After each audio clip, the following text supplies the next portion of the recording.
Hi, good afternoon, good evening, whatever. I don't know what time it is. It's afternoon, right? Uh, I am super excited to be here. My name is Josh Long. Thank you for the opportunity. I wish I could be there in person. I was there last month, I guess it was, in person. I was in town visiting some family, among other things. I've got family in the region. I love Oregon. So when I got there and it was a slow evening, we didn't have any particular plans. I said, I'm gonna go see what the local Java user group scene is like, and wow, wonderful. Great to meet some of you when we did. I wish I could be there in person today, obviously.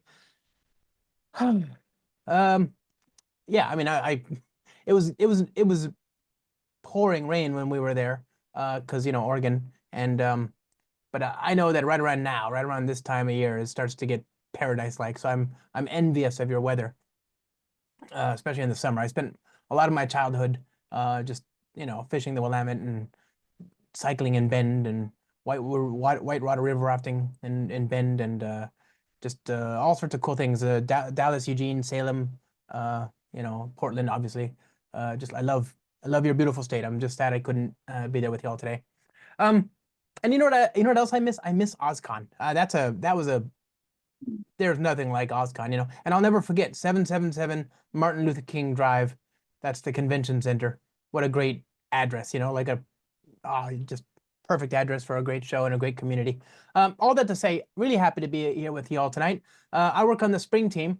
I'm a Spring developer advocate, a Kotlin Google developer expert, a Java champion, and embarrassingly, I'm not proud. We all do things that we're not proud of. I am also a YouTuber, so you can find me online. I have a little channel here. It's called Coffee Software, and it's not good, but it'll get better. And there are worse things you could do besides subscribing to this little experiment. I've got some co-hosts. I've got my friend Deshaun. He's a co-host, and we're adding one more hopefully pretty soon here. So it's a whatever, like and subscribe, that kind of thing. I'm achingly online. I've got email. So should you have questions, comments, feedback, whatever, find me there. I'm on the Blue Skies. I'm on the Bird website. It's a dumpster fire. I don't even know why I bother with that one anymore. And then of course Code. If you want to follow along and play the home game by yourself, feel free to do so in your own in the confines of your own Wi-Fi and so on. Not now, surely not now. Just take note of this for later. And what I'm hoping to do is just kind of go through all the kind of stuff, some of the cool stuff in the Spring ecosystem. Um, I heard somebody mention both the question and the answer, which is, or rather the problem statement and the solution, which is they're upgrading their code from 2.x to 3.x and Spring Boot. And then somebody else mentioned Open Rewrite, which is really good at that kind of stuff. So I was just going to suggest you might look into that if you haven't already. And it is a good time right now, my friends. It is a great time to be upgrading your code because this year is a very important year. And in addition to all the usual good stuff that we're going to release, as we always do in the course of the year, Spring Framework 7 and Spring Boot 4.0 come out later this year, November-ish time frame, October, November. So it's a great time to get your code up to the latest and greatest versions of Spring Boot 3.x and then get them ready to be migrated to 4.0, right? Heed those migration and deprecation warnings today so that they're not compiler errors tomorrow. Okay. Now, I was really I was kind of thinking about this. What could I show you all to demonstrate all the amazing features? And I confess, I was kind of stuck. I thought, well, we could look at the old Spring Pet Clinic. This is a sample application from 20 years ago, right? It's been updated. Don't get me wrong, but it has been upgraded more recently. You can see here it was updated as recently as 3 weeks ago, right? But nonetheless, it's a bit much. There's a lot of moving parts, and you know what? Frankly, I don't know if that was something we could fit. We've only got a couple hours, right? That's not a lot of time. And even more, there's actually a community. There's even a GitHub organization called the Spring Pet Clinic, and that's got dozens of different variations of the Spring Pet Clinic in terms of other technologies, be it the REST API and Spring Framework and Kotlin and Vod and Flow, Angular and microservices and config and Hella, React and Istio and HTMX and Spring Cloud and there's an AI version, a GraphQL version, all sorts of good stuff here. All sorts of good stuff. But again, what hope do we have of being able to look at all that stuff in just 2 hours? None, absolutely no chance at all. So I thought, well, what could we do in that same spirit, in the same guise, in the same vein, but more realistic, more approachable, more plausible. And I thought, well, what if we built something related to animals? Come on, who doesn't love animals? I mean, the animals are great. Everybody loves their favorite pet, dog, cat, whatever, the guinea pig. I love animals. Everybody loves animals. And I love almost all animals. I love most I mean almost all. My dog is terrible. Okay, look, I've got a terrible dog. His name is Peanut, and he's not a good boy. Not a good dog. Very, very, very bad dog. And but he's like a menace, he's a nightmare. He's a furry fascist. He's just not a good dog at all. And but nonetheless, we keep him for three reasons, okay? And I know some of you won't tolerate dog slander, but we keep him regardless for three reasons. One is, even terrible, terrible dogs deserve loving homes. So that's one. Two is, and I'm just going to be real with y'all here, is it's ego, okay? Because look, in my home, my partner and my daughter both speak 5 languages, and I only speak 3.5. So if we didn't have that stupid, stupid dog, I would be the stupidest in the house. Okay, that will not stand. It will not stand. So we keep him for that reason. And then finally, just I mean, come on, he look at that's a very cute, very very cute dog right there. That's a cute dog. It's super super, but also evil. Okay, that's the important bit. That's the thing you have to remember is he's very evil. And what's happening here is this is actually the best way to appreciate Peanut is through a photo viewed on a screen in a different state, right? He can't get you from where you're sat. Me on the other hand, he's in the other room. It's not good. So anyway, he reminds me of another dog about which I learned during the pandemic named Prancer.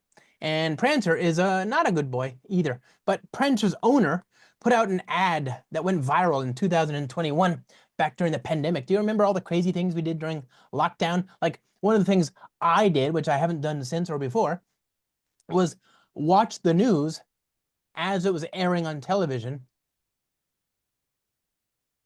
including the commercial. I mean, like a psychopath, right? Who does that? Who sits there and watches the news? Nowadays I can barely be bothered to read the whole headline of the news. So back then I was just watching the whole thing. What else was I gonna do? So I remember learning about this dog. This ad went viral, and this woman was trying to find a new house for this dog named Prancer, and she put out this hysterical ad, and she says, "Okay, I've tried for the last several months to post this dog for adoption and make him sound palatable. The problem is he's just not. There's not a very big market for neurotic, man-hating, animal-hating, children-hating dogs that look like gremlins. But I have to believe there's someone out there for Prancer because I'm tired, and so is my family. Every day we live in the grips of the demonic Chihuahua hellscape he has created in our home.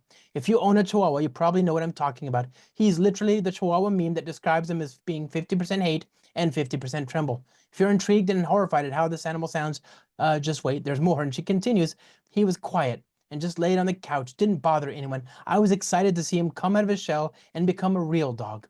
I'm convinced at this point that he's not a real dog, but more like a vessel for a traumatized Victorian child that now haunts our home." So again, quite the dog, right? And she continues, "He's never been in the presence of a child, but I can already imagine the demonic noises and shaking fury that would erupt from his body if he were. Prancer wants to be your only child." And she continues, she says, "We already addressed the men and children situation. If you have people over, he would have to be put away like he's a vacuum. I know finding someone who wants a Chucky doll in a dog's body is hard, but I have to try." And she signs off, warning rather ominously, "Oh, he's only 2 years old and will probably live to be 21 through pure spite. So take that into account if you're interested." So again, spicy dog, right? I don't know if this would be for everybody, but look at him. Very cute, right? Like I'd totally pet that. That's a cute dog right there, right? That's a very cute dog. But I can see why this might be a struggle. So I think about these two dogs rent free all the time. And I just like, these dogs need homes, right? They need a place for them, their forever home, to be united with the home of their, the owner of their, whatever. So, okay, so I was thinking about that. So let's build something to do that, yeah? That's the goal today. That's what we're gonna set out to do. But knowing as I do that we have so little time, I'm gonna have to limit the scope of what we're gonna talk about here. So my goal here, friends, is to sort of kind of build some stuff in terms of the various spring ecosystem projects, and just to kind of look at a few things. We don't have a lot of time though, so what we'll do is we'll build a config server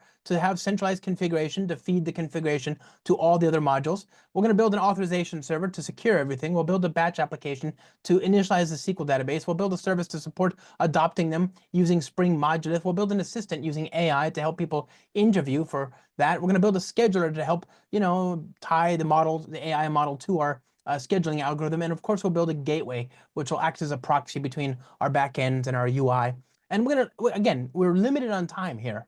Okay, so I unfortunately we can only cover all this. We don't have enough time really to get into the depths of all the other projects that Spring provides, okay? Of which there are like 3. So, this is a loss.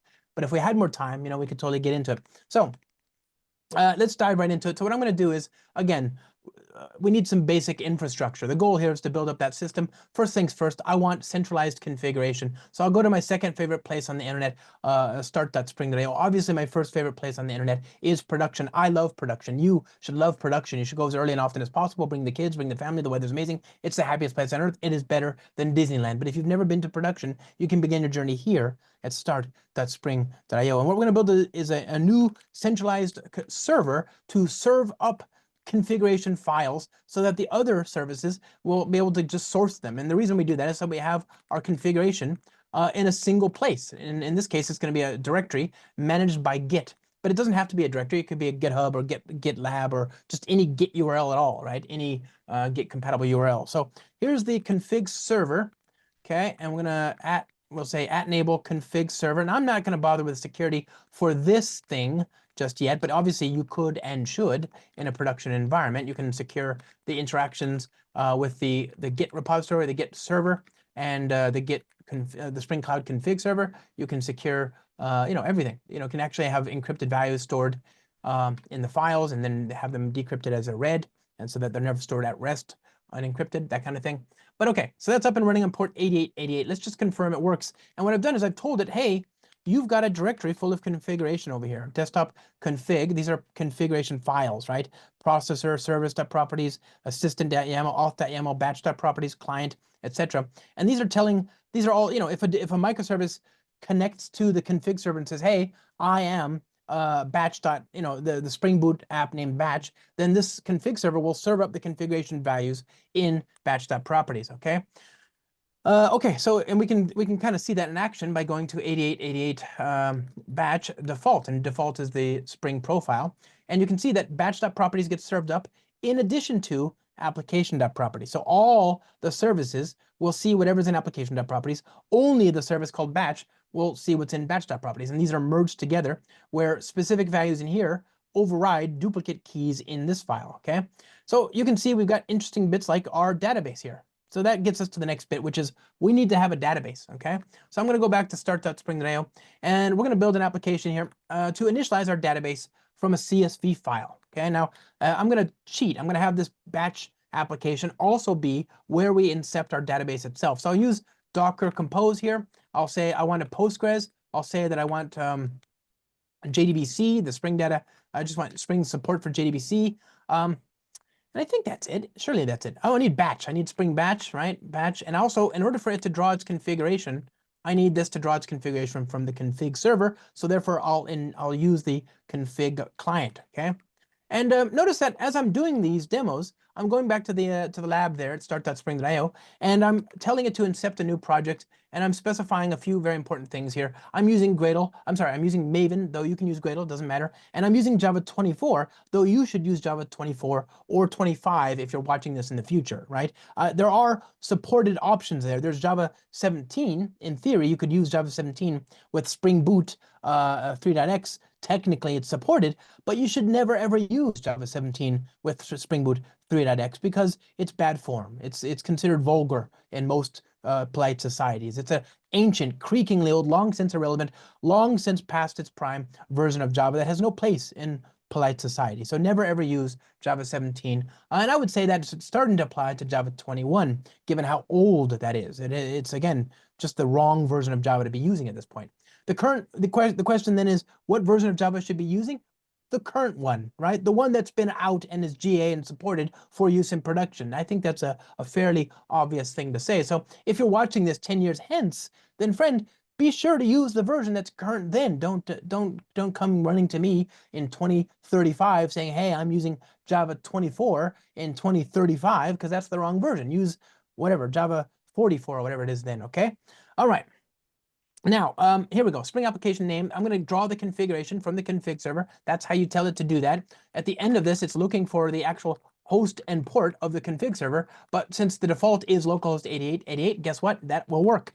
What we're going to do here is we're going to start up the application. It, in turn, is going to start up this Docker Compose file that was just generated for us, right? So what I'm going to do is actually, I want to go back here. I want to actually tell this to generate a Docker Compose file with a specific type of Docker image, one with PG vector. So this is Postgres, but it's Postgres with some vector capabilities built in, okay? So I'm just asking Spring Initializer to generate that for me, but I don't actually want Spring Boot to start and stop that database each restart. So I'll go ahead and comment that out, right? And I can, let me see, I can leave that in there. Okay, I want to get rid of that. Good. All right, so I'm back to where I started. Now it's just a Docker Compose file. I've told it to export that port. I'm going to move that Docker Compose file up one directory just so we have it central, okay? So back over here, I'll say, well, do I have any other containers? I don't know. Let's kill all the Docker containers. Good. And then I'll say Docker Compose up -D, yeah? So that's just going to start up that Docker image for me. And if I do Docker PS, I should have this one thing that was created 2 weeks ago, but it has 2 seconds of existent, okay? So that's this. Now I'm going to tell this Spring Batch application to connect to, I'm not going to tell. I'm going to tell it to connect to that data source, and then we're going to initialize the data source with some schema, okay? Now what's schema? Well, I haven't created that yet, so let's create a file here called schema.sql. I'll say create table if not exists dog, ID serial primary key, name text not null, okay? And we're going to put in owner text not null, okay? Actually, this can be null because by definition, sometimes they don't have an owner yet. That's the whole thing we're trying to fix, is to support that getting remedied, right? And then we want the description, right? Description text not null. All right, good. So I'm happy with this. And I want Spring Boot to automatically run this schema.bat file when the application starts up. It will do so. If you look at the configuration here, let me open up this folder actually. There you go.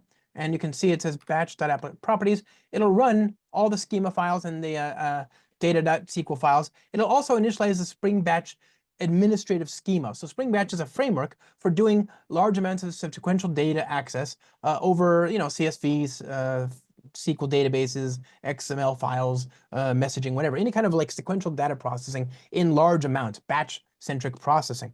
And it keeps track of the state of each instance of the job in a database. And so you can actually then, intervene on the job and say, okay, you've gotten to this last place. There was an error. Go ahead and restart from the last interval as opposed to the whole thing, right? So if you've ever done ETL, right, you've ever read something from like a file and written it to a database and, that kind of thing. I mean, we've all done it, right? We all tried it once in college.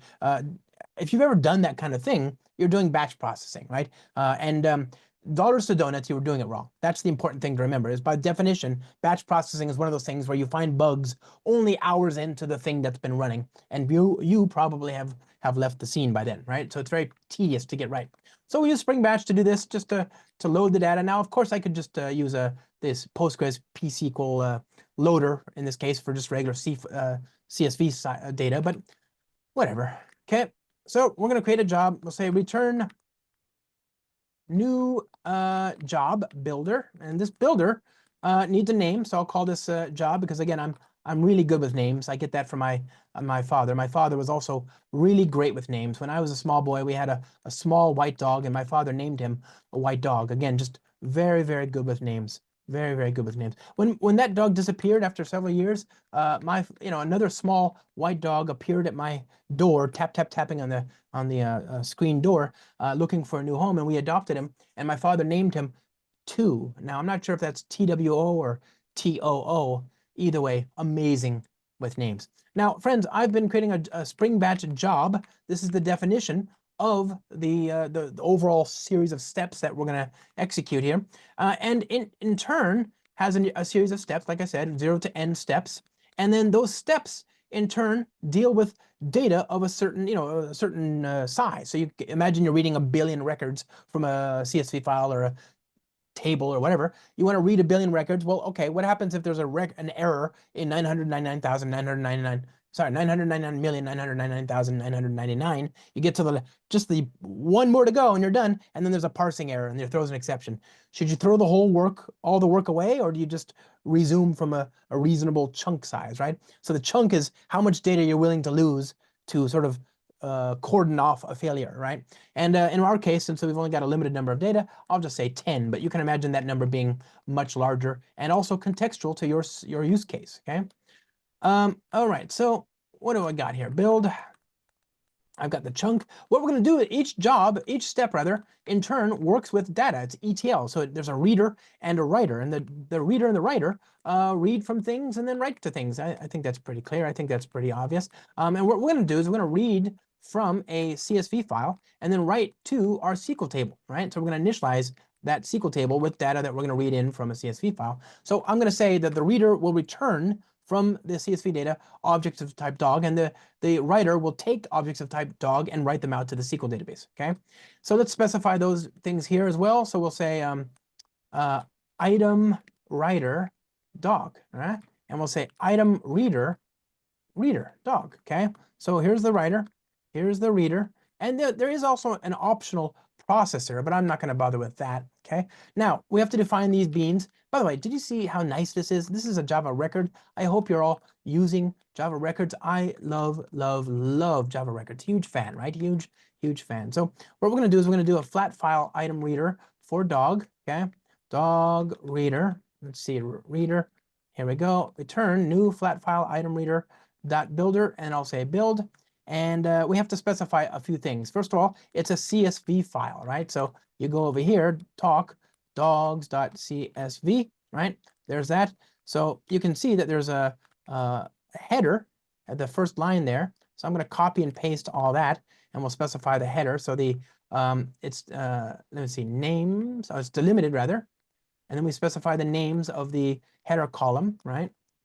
All right, so do that. And we're going to say we want to skip the first line because that is, after all, the header. And what else? We want to also tell it which file to read. Spring Framework has this convenient abstraction called a resource, which allows you to describe things that produce bytes. So in this case, I'm going to give it a Spring expression here to tell it to load the data from a dogs.csv file on the file system, and that'll get turned into, behind the scenes, it'll get turned into a subclass of resource, and in this case, a file system resource, right? So you can see file system resource, okay? Okay, so we've got that.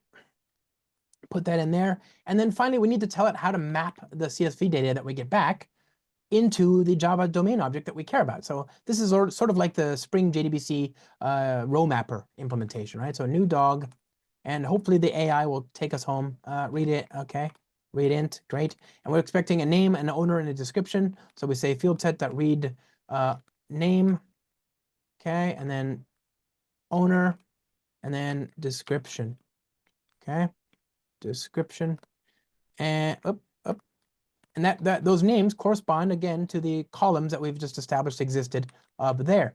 So that's the reader. For the writer, we haven't actually implemented that bean yet. Let's create a stub implementation so we can kind of see what it looks like, right? And what the contract is. The idea is that we're going to read records from the reader and accumulate as many as n records, in this case 10. That's the chunk size, right? And then we're going to pass them to the chunk to print them out. So you can see I've got the item reader and I've got the item writer. The contract for an item writer, just like the item reader, is very straightforward. And behind the scenes, let me see, I've already got that writer. Let's put that here. Yeah, that should work. Let's go ahead and try this out, okay? We're going to run the program, and if everything goes to plan, we'll see this read all the records into 10 records at a time, and we'll see them get printed out here 10 at a time, okay? Here we go. Sadness. Oh, that's a sad. Oh, okay. So I'm in shambles. It's just so sad when that happens. Dogs. Take 7. Okay. All right, that's better. So there you go. It's worked, right? We've got our dog objects. Dog ID is 73. Name is Max. Owner is null as yet. Description equals blah, blah, blah. And there's our boy Prancer. His ID is 45. His name is Prancer. He's got no owner, surprisingly. And he's described as a demonic, neurotic, man-hating, animal-hating, children-hating dog that looks like gremlins, okay? So our job is to get that dog a home, okay? And so, okay, finally, we have to put the CSV. We're going to take the CSV data and write it out to a SQL database here using a new JDBC batch item writer for type dog. Yeah. And we're going to use a data source, obviously, the data source that's auto-configured by Spring Boot here. So data source. We're going to create a SQL, we're going to say insert into dog ID, name, owner, description. Oh, that's so good. Did you see that? And we're going to create a new item prepared statement setter. So given a prepared statement, the ID is dog ID. The name is the second one. So string is the name. And then we have to do owner and then description. Yeah. So this can be 4, that'll be 3, and that'll be 2. Shirley, lambda. Okay, I think that should work. Let's just try it out and let's see. Now, to be clear, let's make sure I've got the right state here. I've got a SQL client I can use here. So let me refresh this. I'm going to delete everything in the current connection. This is cached across runs here. Goodbye. Right? So now, if I refresh and restart the application, refresh that, you get tables. These are all the batch tables from Spring Batch. And here is my dog table, okay? Glorious. There's our buddy Prancer. ID is 45. Name is Prancer. No owner, again, a shock. And a demonic, neurotic, man-hating, animal-hating, children-hating dog that looks like a gremlin. So now we have the data. Now our job is to build a service to support adopting that doggo. So we're going to go back to the lab again. Here we go. Start.spring.io. And we're going to build a new application. This one we're going to call adoptions. Yeah. And of course, we're going to draw the configuration from the config server. We're going to bring in the web support. We're going to bring in Spring Modulith because, again, I want to do a good job of writing my code in such a way as to reduce the blast radius of change. So Spring Modulith is a great way to sort of write more modular code. And we'll talk about what that means in a second. But the first person who brings up OSGI or Java Platform Module Services loses the whole evening. You just lost. Okay, don't do that. That's not what the term means here. Okay, config client, GraalVM native image support, web support, Modulith, Spring Data JDBC. For years and years and years, I would make the joke, oh, I'm going to use JPA because I make terrible life choices. And, it's not even worth the joke anymore. I just don't care. Just use JDBC. I promise you'll, for 90% of the use cases, you're better off, or use Gemfire, or use whatever. I mean, there's so many other choices to get a domain model mapped to a database than JPA. So I use Spring Data JDBC, super convenient, far less RAM required, much more code concise. It's just a good fit all around. What else do we need here, huh? Oh, eventually, not right now, but eventually we're going to lock it up with some security. So we need an OAuth resource server. We got the that. I also want the dev tools. DevTools is a thing that'll sit on the side and monitor changes to the class files that have been compiled and reload them, throwing away the existing class loader, creating a brand new one without restarting the JVM on each cycle. That will dramatically improve your cycle time. Because remember, most of the delay of starting up a typical Spring app or any app really is the JVM itself, right? The JVM itself is actually the dog here that takes too long. What else do we need? DevTools, resource server, JDBC, Modulith, web, config client. I feel like I'm missing something, which is it's not great that I feel like that, but it's probably fine, right? We can always just come back and fix it later. Okay, here we go. Enter. UAO adoptions.zip. Okay, and the goal here again, draw the configuration from the config server. So config server, great. And our goal is to write code again. Let me also comment out the resource service support. Otherwise, we won't get very far. I won't be able to inspect the endpoints that we've just spent all that time standing up because they'll be behind a security filter, right? Okay, Command-Shift-I, that'll reload the Maven build. And there we go. So there's our application. Again, it's going to talk to a SQL database, which we've got configured in the config server, so we should be okay that way. I want to build an application to support adopting dogs. So let's build a controller and a domain to do that. But again, I want to write code in a modular fashion, limiting the blast radius of change. What I mean by that is the friction that most teams find is, first of all, not in the first day of standing up a new project or incepting it, though of course Spring can help you there. We've seen that time and time again. But it's really in the maintenance, isn't it? Right? As you build a larger and larger code base, the long tail of software development is where the pain is, right? It's the maintenance of that code base. And one of the things you can do to really help yourself out early on is to write code in such a way that it's if it's not impossible, it's very difficult to inadvertently create dependencies from one part of the code base and one part of the system to another or on another, right? And this is very important because it reduces accidental dependencies, which in turn you have to, carefully dance around when and if you want to make changes, which if you're doing okay as an organization is going to happen, right? That's what you want, is to be in a situation where things are changing for the better, hopefully. And so having to have these long, tedious, drawn out conversations with people, it's a great way to sow discord in the office there, right? Or Slack or whatever the means of convergence is for your organization as a whole. And this is not new insight, right? I mean, we've seen this before. Mel Conway in the 1970s seized upon the insight that software is a mirror image of the organizations that create it. So basically, if your software is dysfunctional, if the modules and the components in the software system you're building don't work particularly well together, that's a reflection of you as people not working well together. And if you want to fix that, then you just fix the people and the code will get better, right? Richard Stallman, who's, broken clock strikes true once a day, right? He said, if you have four different teams working on a compiler, you'll necessarily have a 4-pass compiler, right? And so the Mel Conway, he's the one he's the one whose description of that situation I most appreciate. And I sort of think we should do kind of, in that spirit, we should do a reverse Conway maneuver, right? Which is to say, we optimize our teams to improve our code.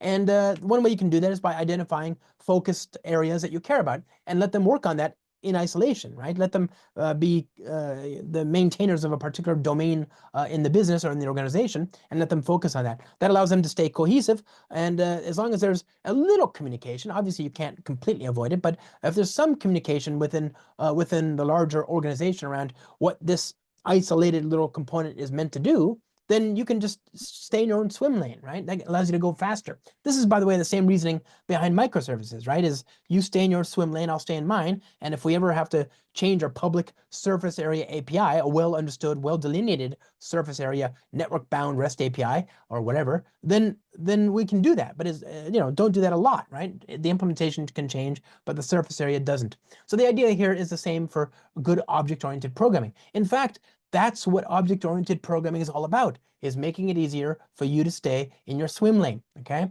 So let's take a look at that. I'm going to build an application here. I'm going to build a dog adoption service, okay? And first problem, look at this. What is this about, huh? Public. Who asked IntelliJ to do this? Not I, said the Josh. So I don't know why that's like that. Java certainly doesn't want it to be public, right? This is an object-oriented language. The whole point is to have information hiding. It's to have privacy. If you want everything in your code base to be in a big flat global namespace with everything being public, just use C. It's more honest. Don't torture Java like that. And this actually brings me to one of my least favorite bugbears, which is this very, very annoying practice of doing something like this. You have app.controllers dot, app.services dot, app.repositories dot, app.models dot, right? And the problem with this is that everything in this scheme needs to be public, right? The customer type needs to be public so that I can create a customer repository, which in turn needs to be public so that I can create a customer service, etc. This doesn't need to be public, but probably just for consistency, you'll make it public for no reason, right? And that's even more annoying. Don't make things just for cargo culting reasons. So this is actually against what we're trying to do here. That's called a layering by role. Instead, layer by feature. Maybe have a package like this: customer service, etc. Right? You get the idea? So that's a lot cleaner, and we can, if we do that, then everything in the same package doesn't need to be public, which is even nicer. Okay, so we're going to say void adopt int dog ID string owner. Okay, now what dog, you might say? Well, we need to create an entity here: int ID, string name, string owner, string description. Hello. I can't see. Okay, there we go. Get rid of that. Okay, and we'll create a repository here, same as you can imagine. This is using Spring Data JDBC, which I love. I love Spring Data JDBC. Just a super nice way to think about your domain, right? And look, I get it. This is Java. It's like it's going to be a little clumsy. I know a lot of you are looking at this going, Josh, I mean, come on, look at all that code you had to write. If this was Kotlin, then I could get rid of that. and that, right? Like that's like 50% of the code just disappears, right? That's a nice win, but whatever. In this moment, I think I'm okay with that. So, okay, so we got the dog repository, and I'm going to inject that into the constructor. I think this thing just read my mind. Look at that. Okay, and we're going to say this dot repository dot find by ID, dog ID. If the dog is present, we're going to update it, right? So var updated equals new dog. Okay, and it's going to take the dog. Let's see, dog.id, dog.name, dog. The owner will be sent in from the user, and then we'll take the dog.description, and we're going to write this all out. So we'll say adopted, actually. That's even better. We'll say dog repository.save, pass that, system out, dog adopted. Great, okay, good job. So now I want to create a little controller just to try this out, okay? So we'll go over here, we'll say add controller, at response body, class, dog, adoption, whatever, MVC controller, right? I'm going to have a little endpoint here, dogs, dog ID, adoptions, yeah, void adopt, int dog ID, int owner, string to owner, right? And this will be a path variable that we'll draw from the URL, and this will be a parameter that we'll take from the body of the request, okay? So we're going to delegate, as you can imagine, to the service that we just spent so much time working on. So dog adoption service dot adopt, like that. Why did IntelliJ make that public? It's a package private class. I can't invoke that class from another package anyway. Why would the constructor be public? This is a bug, JetBrains. And believe me, I've told them. It's just, look at this. Look how little hair I have left. It's just all going away because of this. Okay, now, I think that'll work. I think it's good. Let's go ahead and spin this up and see what happens. I have no idea until we try it, surely. Oh, that's so sad. Did you see that? Something went wrong. Oh, somebody forgot to add the Postgres driver. I have nobody to blame but myself. So let's see here. Postgres. Hey, come back. Okay, hit apply, and then reload, and then restart. Neat. Okay, so now go over here. Let's try it out. We'll say HTTP 8080 / dogs / 45 / adoptions owner equals JLong, that's me, and it's going to be a post. So I'll do that. Okay, that looks like it's worked. Dog adopted, great. Now we go back to data grep over here. You can see the owner field is null. Refresh, now it's not null, right? So it's clearly worked. We've adopted this dog. Hooray! It's not. Don't clap. Okay, it's not the victory that it sounds like it would be. Because remember, at the end of the day, I now have 2 terrible dogs. So so it's not great. But anyway, the point is it's not even real either, right? This is just a contrivance. You don't normally take possession of a live animal in most jurisdictions by updating one single column in one table in one database somewhere. There's a process, rightly so, right? You gotta like look after a few things. Surely there's some process. So I can imagine, you can imagine, I can imagine having another bit of bureaucracy, well understood, well-intentioned bureaucracy in this case. You might want to schedule a checkup with the veterinarian. So you could create a new service, a new module called vet. And a veterinarian, of course, is a doctor for dog. It's a dog tour. That's what that is actually. And so I can create it, I can call it service. I can say public void checkup int dog ID. And I can say checking up on this dog ID, right? And okay, so I can imagine creating that method, and I can imagine, this is a service naturally, and maybe I'll make it transactional. I can imagine going back to my dog adoption service over here and updating the code to reflect that. So I can say dog tour dot checkup dog ID. Yeah, how's that? Okay, so now let's go back over to the thing over here and do the same thing. And you can see if I go back to the console, command 5, hello, 5. It says dog adopted and then checking up on 45. Great. So that's worked, I guess. But again, like, is that real? Does that feel real? Like, how do I make this thing smaller? I'm trying to, hold on, folks. I'm wrestling with Zoom. There we go. There we go. Zoom is terrible software. Okay, here we go. So it's worked, but I don't like the result, right? This is a void method, first of all, right? Or scheduling. I should also say scheduling checkup for dog ID. And then I go back over here and I do the post again. And you can see it says scheduling. Okay, that's better. So I still don't like it. It's void. So clearly I don't need this to happen. It needs to happen, but it's not a responsibility of this dog adoption service to ensure that it happens. It's coincident, not dependent, right? So I think maybe I want to rework the integration here. They both need to happen. It's just I'm not sure I need to make this a concern of this thing. I don't want this thing becoming saturated with extra responsibilities, right? So instead, what I'm going to do is I'm going to back out that change and I'll use event-driven architecture, right? And this reminds me of a great blog by Martin Fowler. That's this blog over here. And this blog asks the question, what do you mean by event-driven? And in this blog, he talks about 4 different uses of event-driven architecture, including event notification, where you send the fact of an event from one system or module to another. You have event-carried state transfer, where you send the details, actionable details of the event, as well as the fact of the event from one system to another. You have event sourcing, where all of the changes, all the deltas in the system are communicated via these event-carried state transfer events. And then, of course, you have CQRS, which is the idea that you'll have different data structures optimized for different read and write modalities in your system. And that is also, these all pair really nicely with event-driven architecture. So we're going to use event-driven decomposition to decompose these things one from the other. And what I'll do is I'll create my first intentionally public type, dog adoption event. Okay, and this event will be record and it'll be int dog ID. And I'll go back over here. And what I'm going to do is I'm going to say application event publisher dot publish event new dog adoption event. Now I can go back to the dog tour, and this doesn't need to be public anymore, right? I'm just listening for a public type, but the implementation itself no longer needs to be public. So dog adoption event, and voila. Okay. So now let's try that again. Go back. Hello. Go over here, command 5. And you can see it says dog adopted scheduling checkup for blah, blah, blah. So that's a lot better. I've decoupled them. One side does not know about the other. They're decoupled, completely. It's good, right? Except maybe not, right? Like, I mean, if you think about this, thread.sleep 5000.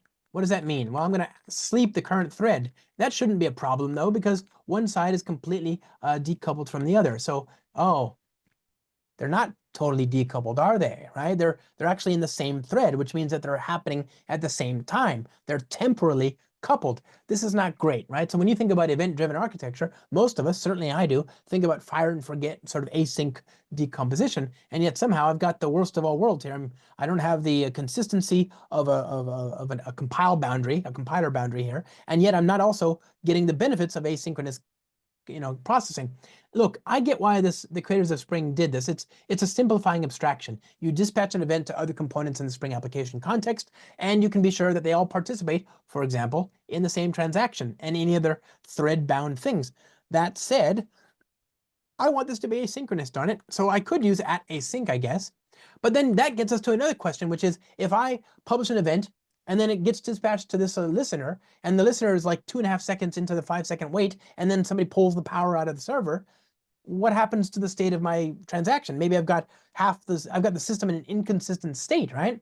That's not great. So instead, I'll use a nice feature here from Spring Modulith called Application Module Listener, and that pairs really nicely like a fine wine with some configuration from Spring Modulith, namely these 2 properties. Spring Modulith events republish after setting events, and Spring Modulith events initialize schema. Okay, so let's try this one more time. Post, go back to the console. Okay, you can see it returned immediately, and then asynchronously, 5 seconds later, we get scheduling checkup for a dog adoption event. So what just happened there? Well, we can the database tells a story. Go over here and refresh. You can see I've got 7 tables. Refresh. Now I've got 8 tables, and this one is called event publication. You can see we've got the ID, we've got the listener ID, that's the dogtour.checkup, we've got the event type, we've got the serialized event itself, which is the state of the serialized event, we've got the publication date and the completion date. This is when the dispatched listener method was completed. So let's try it again, okay? Refresh, go over here, no completion date, wait 5 seconds, blah, blah, blah, refresh, there it is, okay? So you get what's happening. Now let's try this one more time, okay? Refresh there, go back over here, stop the Java process. No completion date yet, it never got there, right? Now we're gonna restart the Java process. Okay, and you'll see, just waiting a few seconds here. Drink some of my Diet Cola. drink some of my coffee. So it says scheduling checkup for dog adoption event. And there you go. Completion date is not null. So eventually we got the right result. It's eventually consistent, right? And the way that's working is it's republishing any missed messages on restart. Right? This is called the outbox pattern. And the idea is that you can have a non-transactional resource like a file system, right, or FTP or S3 or any social media account or any REST API, whatever, some non-transactional resource, and you reconcile its state with some transactional resource like a SQL table, okay?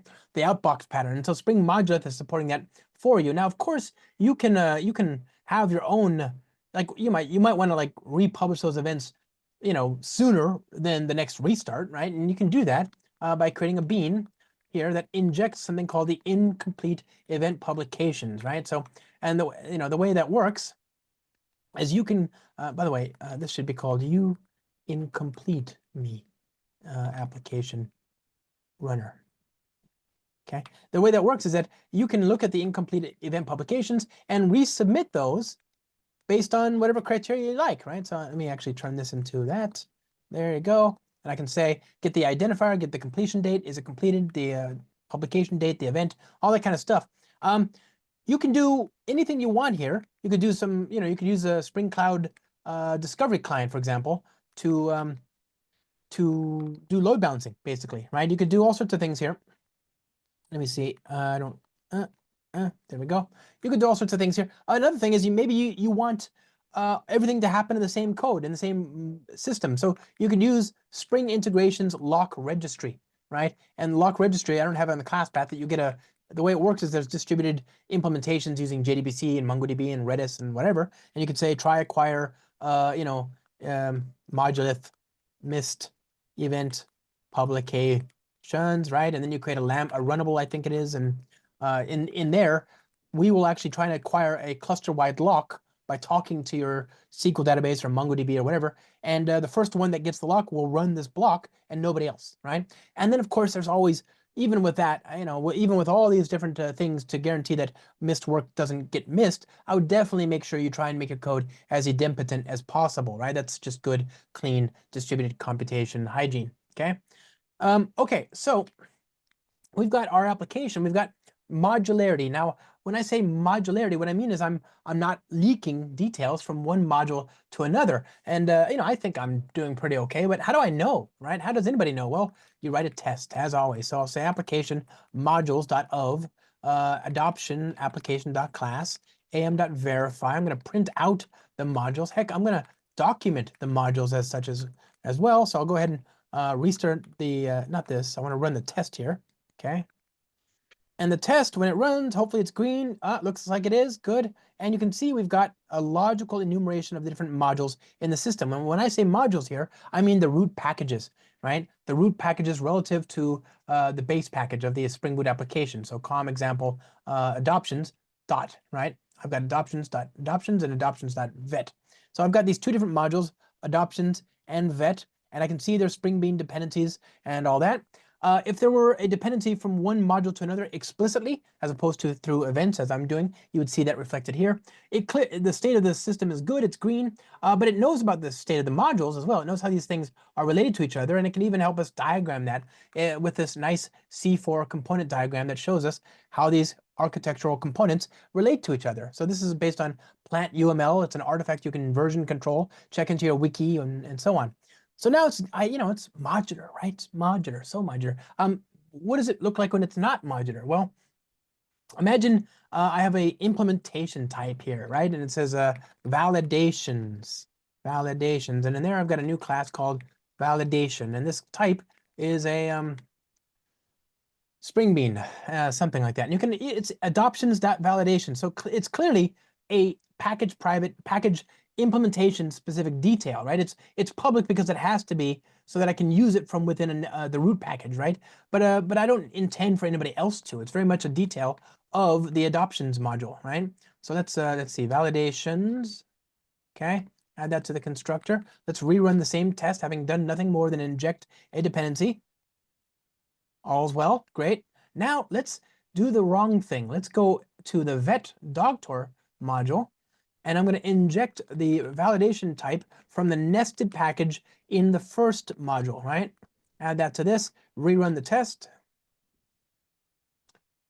And there we go. It's red. It's saying, hey, module vet depends on non-exposed type validations within module adoptions, right? So it's helping me stay on the rails here. This actually is why I think we should have a little petition to rename Ruby on Rails and just call it something like Ruby on Bad Architecture, and then rename this to Java on Rails. Okay, this is actually a much more useful.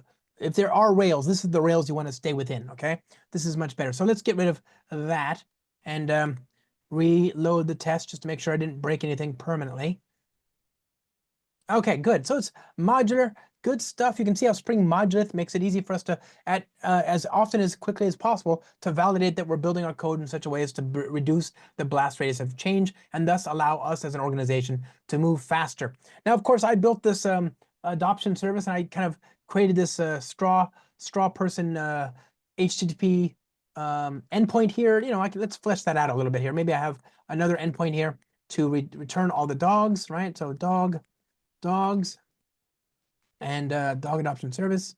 And you can imagine having in the service method another method here to return all of the dogs, right? Dogs, right? Return this dot, voila. And then go back over here, find all, whoop, whoop, whoop, dot dogs, okay?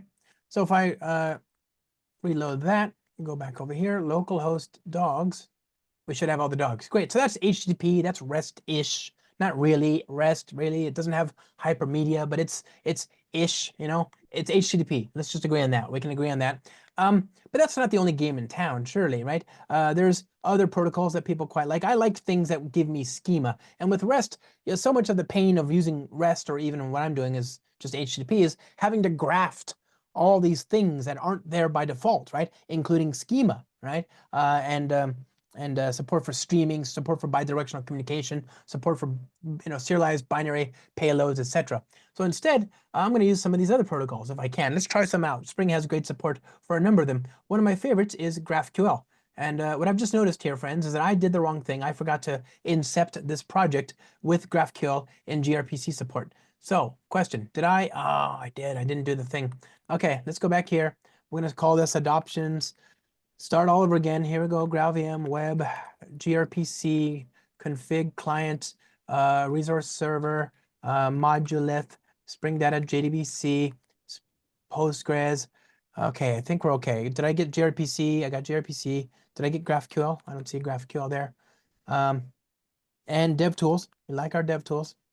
Okay. Okay, that's basically what we just had before, I think. So I'm just going to rebuild this pom.xml here. Data JDBC. Oh, did I get the config client? Yeah, I did. Okay, it's probably fine. Paste, and then comment out the resource server yet again. Okay, here we go. Where's my resource server?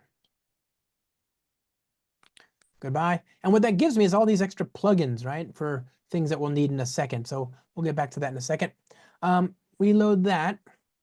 And then, for that to have worked, I'll need to create a GraphQL folder. So GraphQL. Okay, and in there I'll create a GraphQL file, GraphQL schema, okay? And the schema will have types, and so I'll have a type here that more or less corresponds to the shape of the dog entity in my code, but with GraphQL, it doesn't have to, right? It's completely arbitrary. That's the nice thing about GraphQL is you can create this graph of objects and give the system methods that are to be invoked to materialize those parts of the graphs, but otherwise they're lazy, and this can be very good because the client can get as much or as little as the data as they want. In GraphQL, you have three verbs, if you will, right? You have queries, which are finite read operations. You have subscriptions, which are streaming read operations, and you have mutations, which are updates. They're add, delete, update, etc. And for you to export endpoints or attributes or whatever, you use three well-known types. One is called query, the other one called subscription, the other one called mutation. And you create attributes. So you can see I created a type called a dog. It has an attribute called a description. Well, in order for me to export all the dogs, I'm going to create an attribute called dogs that returns not one dog, but an array of dogs, right? That's that syntax right there. Now, of course, I could actually do another attribute called by ID and then put in like that, right? And this is how you would create a parameterized attribute, okay? But I'm only going to do the one. So let's go back to our service over here. And I'll create a Spring GraphQL controller. So dog adoption GraphQL controller. Yeah. And here, same as before, I'll use query mapping, collection, dogs, dog adoption service dot dogs. Okay. Now that looks like it's going to work. You know how I can know if it's not working? I can do that, right? And you can see that the IDE is saying, hey, this isn't mapping to some schema that we can find. So that's very convenient. So now it's correctly typed. Let's go ahead and, since I've changed the class path so much, I'm going to go ahead and reload the entire build here. And that's going to rely upon some configuration, namely this thing right here, which will give me a console that I can use to interact with my GraphQL services. Okay. So what happened there? Oh, it's got the wrong folder then. So this is what, GraphQLS, maybe?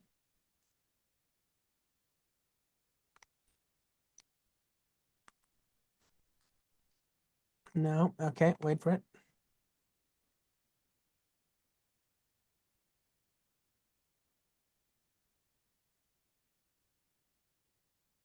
Do you see, wait, when in doubt, ask the Spring initializer. Again, control space, source main resources, GraphQL. Okay, so that's just called QL. What's wrong with that? And then GraphQLS, is it just called GraphQL? I don't know. Only one way to find out. Let's just keep trying it until it works. It should reflect that it found it, right?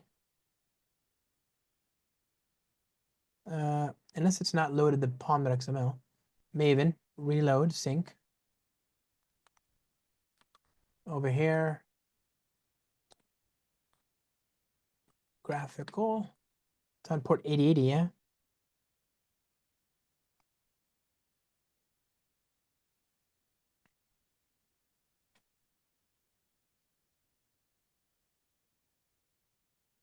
I hit this issue the other day, and I'm not sure what I did to fix it.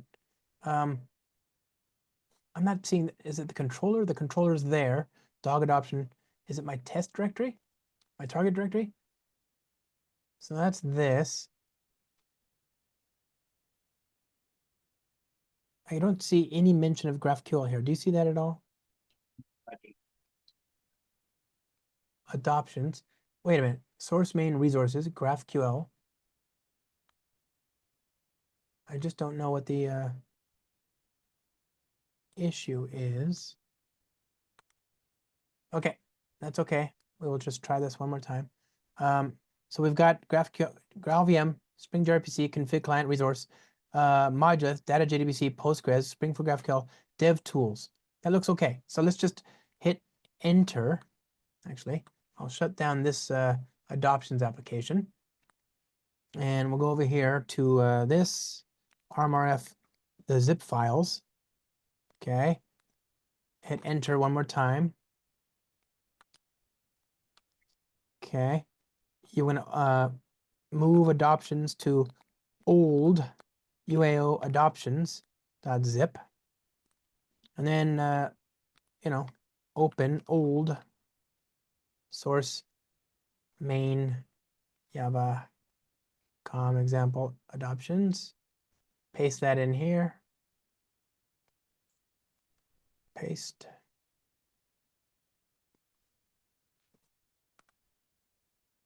Replace. Okay, that was the hard part. Everything else should be a lot easier from here. So config client, config server. Everything else is the same. Please work. Oh, I don't have the schema, of course, but everything's starting as we expected it to. Go back over here to source main resources, GraphQL. And I'm going to copy and paste from the old one. Source main resources, GraphQL, copy and paste, copy and paste. Restart that.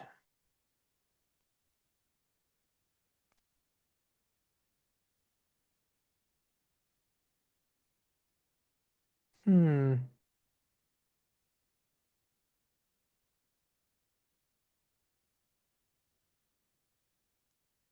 me confused. What did I do wrong? Okay, first of all, resource server. Goodbye to that. We've got the gRPC services. We've got another issue I don't understand, actually, which is also why is that gRPC stuff starting on port 9090? That shouldn't happen. Okay, Spring Boot starter. Oh, do I have Spring Boot starter web? That might be it. Spring Boot starter. I don't think I explicitly chose a web runtime. Ah, how much you want to bet that's it?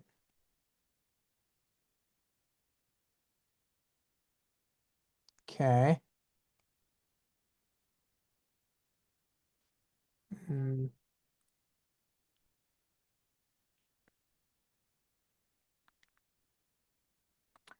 No. Okay, graph IQL, no resource found. Graph. Oh, I don't have the config, do I? Did you have like a property to enable it? It's coming from the config server though, right? Like it should be from here. Do I have the config client? And also, did I lock it down? Did I remove the resource server? That's the other question. Yeah, I did. So Spring Boot Starter GraphQL, Spring Boot Starter Data JDBC, gRPC services, Cloud Config, gRPC Spring Boot Starter, okay? Modrith Starter Core, Web, Starter JDBC, got the dev tools, got Postgres. It's bizarre. Seems like a new issue, a new thing. So it's worth mentioning. Some of these are not yet GA, but what could have done it? Actually, why do I have this? You see what I'm saying? It's like I've got two questions here. Why is one is why is gRPC starting on port 9090? And then two is where's my gRPC GraphQL stuff, right? So if I go back here, is one related to the other? gRPC server servlet enables true. gRPC server port 8080. And then where's the GraphQL? Okay, that's a already in use. Yeah, okay. Adoptions. Huh. Serve.properties. Adoptions.properties. Graphicals enabled. Initializing the schema.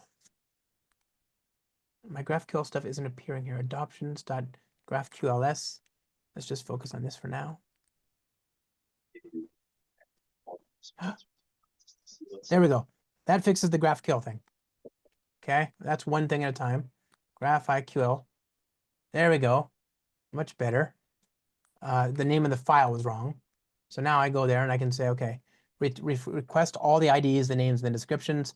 Great. There's the owners. There we go. So this is the graphical console. It allows me to interact with my GraphQL services. Now, let's debug the next thing, which is I wanted to show you how to do gRPC with this new nascent Spring gRPC project. This is an official project from the Spring team. It's not yet GA. And frankly, it's, you know, kind of an interesting thing for me because I don't know much about gRPC. I've quite liked what I've seen, but let's create a simple schema file here. And in gRPC, you define things as messages and services. So I'm going to create a service here called adoptions, and this will have an RPC endpoint that will return all the dogs, right? There is no type. There's no way to do a multiple, like an array of types. So you create a wrapper like this. So I'm going to create a wrapper of type dogs. And for the input for this method, this service endpoint, it's going to be void, basically. So I have to import the Google protobuf empty blah, okay? And I say Google protobuf empty blah, okay? So when I do that, put that over there. You know, that'll tell the world that I'm going to create a Google protocol buf service that takes nothing and returns a collection of dogs or a wrapper. Well, how does it, you know, what is dogs? Well, dogs is a thing that has a repeated collection of dog objects named dogs. And the attribute, the offset of that attribute is 1 relative to the beginning of the payload on the wire. And you have to specify these offsets so that if somebody comes along and adds 3 more fields to the payload, and the client that's consuming it only knows about the first 5, and doesn't know about the next 3, it can know which ones map to the first 5 and which ones are new, and therefore it can silently ignore them or whatever. So let's say int32 ID equals 1, string name equals 2, string description equals 3. Yeah. Okay, so that's the basic format there. But I need to tell the compiler that this is a Proto 3 gRPC thing. Okay. Let's see. Oh, sorry. Syntax equals Proto 2. Oh, maybe this goes above. Yeah. Ha. Okay. And so there's that. And this is also going to be transpiled into another language, in this case, Java. So I need to specify some Java options. The outer class name will be adoptions proto. Okay, for example, we'll have multiple files. That's true. And of course, the package will be whatever I want it to be, but it should be unique. So com example dot adoptions dot adoptions dot grpc. Yeah. Okay, here we go. So now I'm going to transpile that code, and that's one of the reasons I had to go back to start.spring.io, is because if you configure a project with Spring Initializer and choose Spring gRPC, it'll bring in the bill of materials dependency, but also the plugins that you're going to need to do this code generation. Okay, so I go over here, Maven, skip test because I didn't write any tests, and then clean package. Yeah.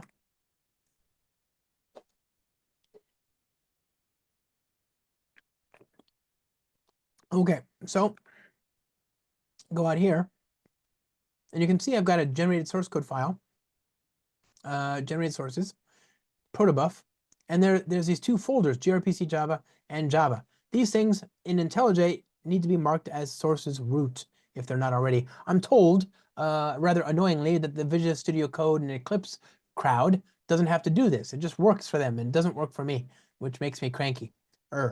So with that, we go back to our service over here. There.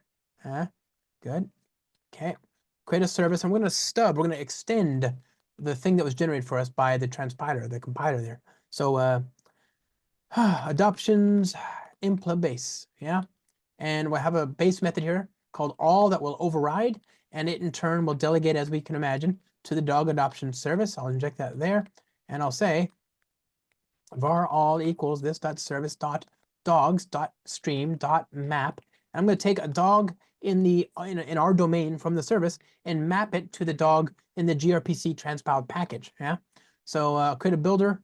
I'll build, and so on. So here's this. Here's that. Dot to list. Okay. And I'll say response observer dot on next all. I'm going to create a dogs dot builder dot build, passing in the dogs that we just created, the collection, right? Add dogs. Yeah, that add all dogs dot build. And then finally, we'll signal to the client that we're done streaming results. Okay.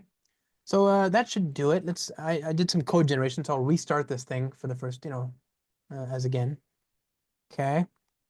And go to the command line. This is what I'm confused about. Like, it's on port 9090. Why is it on port 9090? This is another issue. This shouldn't be, but let me see if it works. Well, whatever. Okay, so gRPC curl, plain text, okay, localhost 9090, adoptions dot all. Okay, that's better, but still not quite right? So it's gotten the data. Clearly it's connected.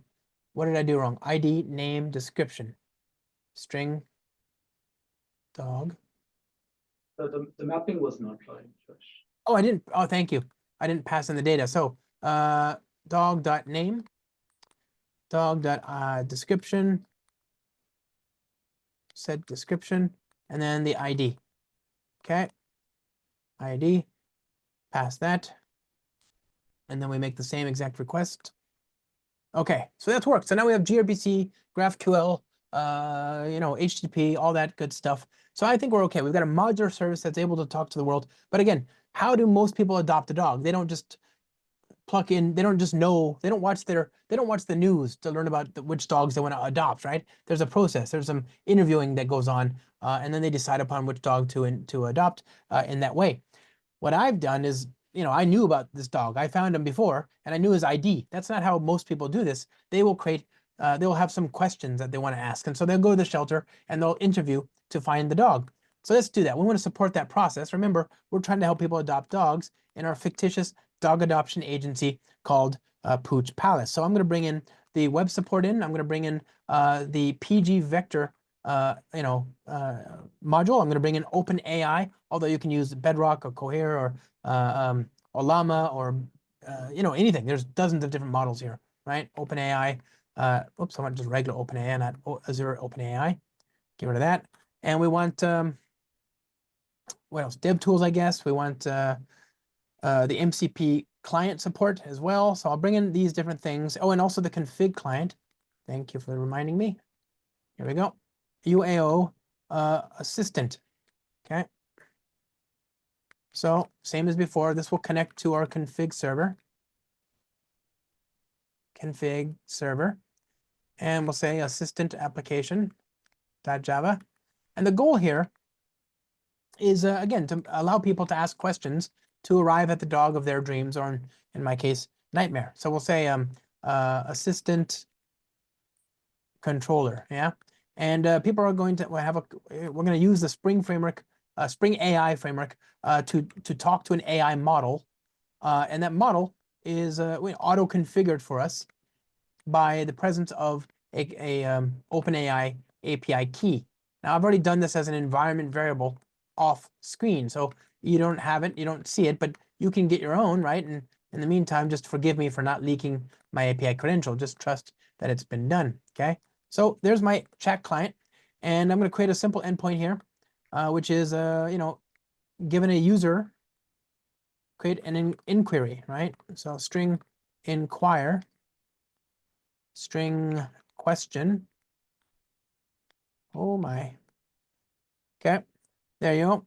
And we're going to just answer some questions. We're going to have questions that come in from the users, from the would-be dog adopters, asking the model, who is meant to be an employee of our fictitious dog adoption agency. They're going to ask it questions. They're going to say, this.ai dot prompt. That's the thing we send.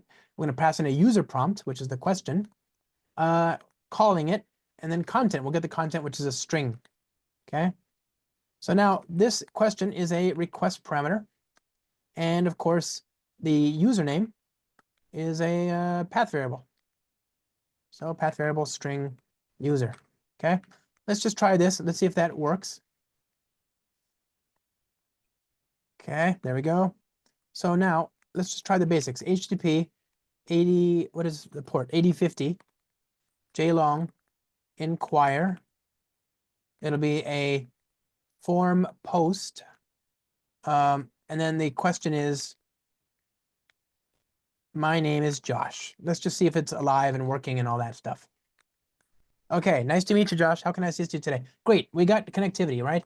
But, let's try something a little bit more, let's go more in depth, Let's see if it remembers me.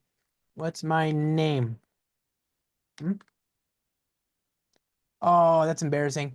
It's already forgotten me. I have that effect on people. It says, I don't have access to personal information about users unless it has been shared with me in the course of our conversation. So it's already forgotten me. It's like that goldfish story from Finding Nemo, right? AI API endpoints don't keep memory, even though the chat clients in the browser often do. And so what you need to do is to propagate a transcript, in effect, of everything that's been said to remind it of what has been said. And so this is a great use of Spring AI's advisor mechanism, which allows you to advise, pre-process and post-process, in effect, a given request. So let's configure one here. I'm going to create a map so that each user will have their own advisor, right? Which in turn keeps each user's history. So prompt chat memory advisor, memory, new concurrent hash map. You can imagine using like a SQL database. There's actually an implementation based on a SQL database instead, but whatever. So we'll say var advisor equals this dot memory dot compute if absent user prompt chat memory advisor build new in-memory chat memory. Okay, so that's gonna, you can imagine using the JDBC implementation instead of that. Okay, or you can create your own implementation. Obviously, that's an option as well. So advisor, restart that, and same series of questions. My name is Josh. Great. What's my name? Okay, your name is Josh. So now we're getting somewhere. It knows who I am. It's got object permanence in effect, right, for AI models. But still, it's not really doing, like, what happens if I ask it about dogs? Like, hey, do you have any neurotic dogs? Huh? Okay, I don't have dogs, but I can provide information about neurotic dogs if you'd like. It doesn't know. I mean, it's a well-intentioned response. It's trying to help us, like, deal, manage, contend with neurotic dogs, but it doesn't know I'm actually looking to adopt one, right? It's not acting in the way you would expect it to. So what we need to do is to give it a system prompt, which governs its overall tone and tenor. And I happen to have a system prompt here that I've pre-written. Okay, so there's a system prompt, and I'm just going to cut. You know what? That's wrong. That's better. Okay, so I'm going to copy and paste that to my code here. Var system equals this, and I'll say system, okay? And now we go over here and we say, do you have any neurotic dogs? And it says, I'm sorry, but I currently don't have any information any specific information about neurotic dogs available for adoption at Pooch Palace. Okay, so it's at least acting like it should be able to help. Here's what the system prompt says. It says, you are an AI assistant to help people adopt a dog from the adoption agency named Pooch Palace with locations in Antwerp, Seoul, Tokyo, Singapore, Paris, Mumbai, New Delhi, Barcelona, San Francisco, and London. I'm sorry. Should have anyway. Information about the dogs available will be presented below. If there's no information, then return a polite response suggesting, oh, we don't have any dogs available yet. Okay, so now it's on the right track. It's acting like an employee of Pooch Palace, but still, it doesn't know about our dogs on offer, right? It doesn't know about the dogs in the shelter that we might want to adopt. And it doesn't know about Prancer. So what we need to do is to give it access to our data. But remember, each time you talk to these models, there's a cost. If not a dollars and cents cost, then a complexity cost. And so it's in your best interest to reduce the amount of data that you send to the model, right? And so the way you do that is by sub-selecting in effect. You do a search in something that makes it easy to sub-select the data that might be pertinent to the request, and then send that and only that to the model for final analysis. And a very natural place to put this data is in a vector store. Vector stores support similarity search. Given a piece of data, they find other things that are similar, and then you can use that similar thing, the list of similar things, to send to the model. So instead of sending all the dogs in every single request every single time, we only send those that match the query that the user sent. So, well, how do we do that? Well, we've got the data we've got a SQL table, as you know, called dogs. What we would need to do is to get the data out of the dog. So we'll create a Spring Data JDBC thing here, int ID. I hope I created Spring Data. Did I do that? Did I add Spring Data JDBC? It's okay. Easy fix. Okay. Spring Boot starter data JDBC. Okay. So in string name owner description. And then we're going to say interface dog repository extend list of CRUD repository. Whose primary key is of type integer. Okay. And now I want to take that data and then write it out to the vector store. Now, a vector store is a thing that supports, again, semantic similarity. There are many different kinds of vector stores. I happen to be using one based on Postgres, but conceptually, these are two different data stores. The fact that they're both talking to the same Postgres is kind of coincidental. It doesn't have to be that way. And there's dozens of different vector stores that you could use that, Neo4j, Cassandra, Elastic, MySQL, MongoDB, I mean, everything, Milvus, Pinecone, Weaviate, there's dozens, right? And Spring supports all of them. Spring AI supports all of them. Okay, so now I've got the SQL bit. Let's actually make sure that when the program starts up, that we write the data to the vector store to initialize the vector store. okay, from the dog repository. So I'm going to read from the dog repository and write to the vector store. So I'll say repository dot find all dot for each. I'm going to create a Spring AI document, okay? And this is just I'm going to put any arbitrary string in here. It doesn't matter what you put in there as long as it's consistent from one record to another, right? So I'm going to do some strings. So dog.id, dog.name, dog.description, okay? And then we'll put vector store.add. There you go. Okay. It's actually better yet. Put that there, and I'll do vector store.add list.of document. And of course, this document is a document for dogs, so we shall call it a document. Okay. Now, this document, the model, the vector store will know about the model, about the data, but our chat client doesn't know about it. We're going to give it an advisor and tell it to look for that vector, for that data in the vector store before we send a request. So I'm going to configure an advisor here called question answer advisor. In order to do this, very annoyingly, they just changed this in Spring AI M7, which just dropped a few days ago. So hence, I'm a little aloof here. You have to add Spring AI, let's see, AI advisors vector store. Haha, there you go. Okay, thank you, autocomplete, and reload this. So now, if I bring that in, question and question answer classes, question answer, is that not it? Oh, reload the build, please. I thought that was implicit. Okay. Question answer advisor. There you go. So I configure that. Complete class path change. So I'll reload. Okay.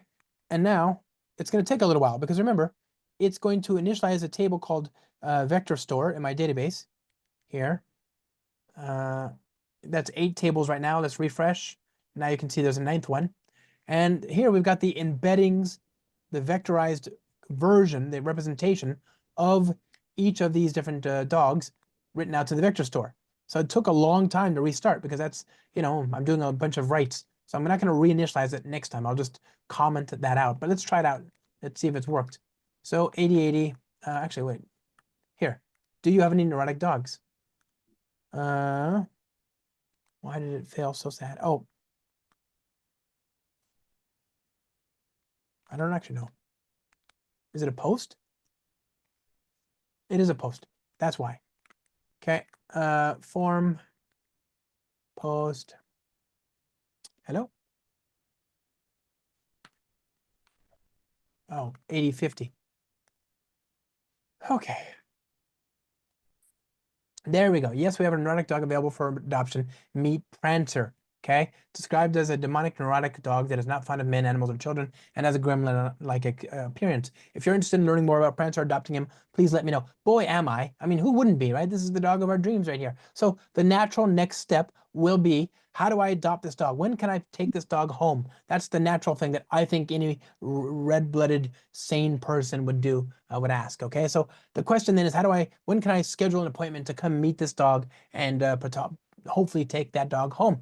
And that involves integration with our organization's proprietary scheduling algorithm, okay?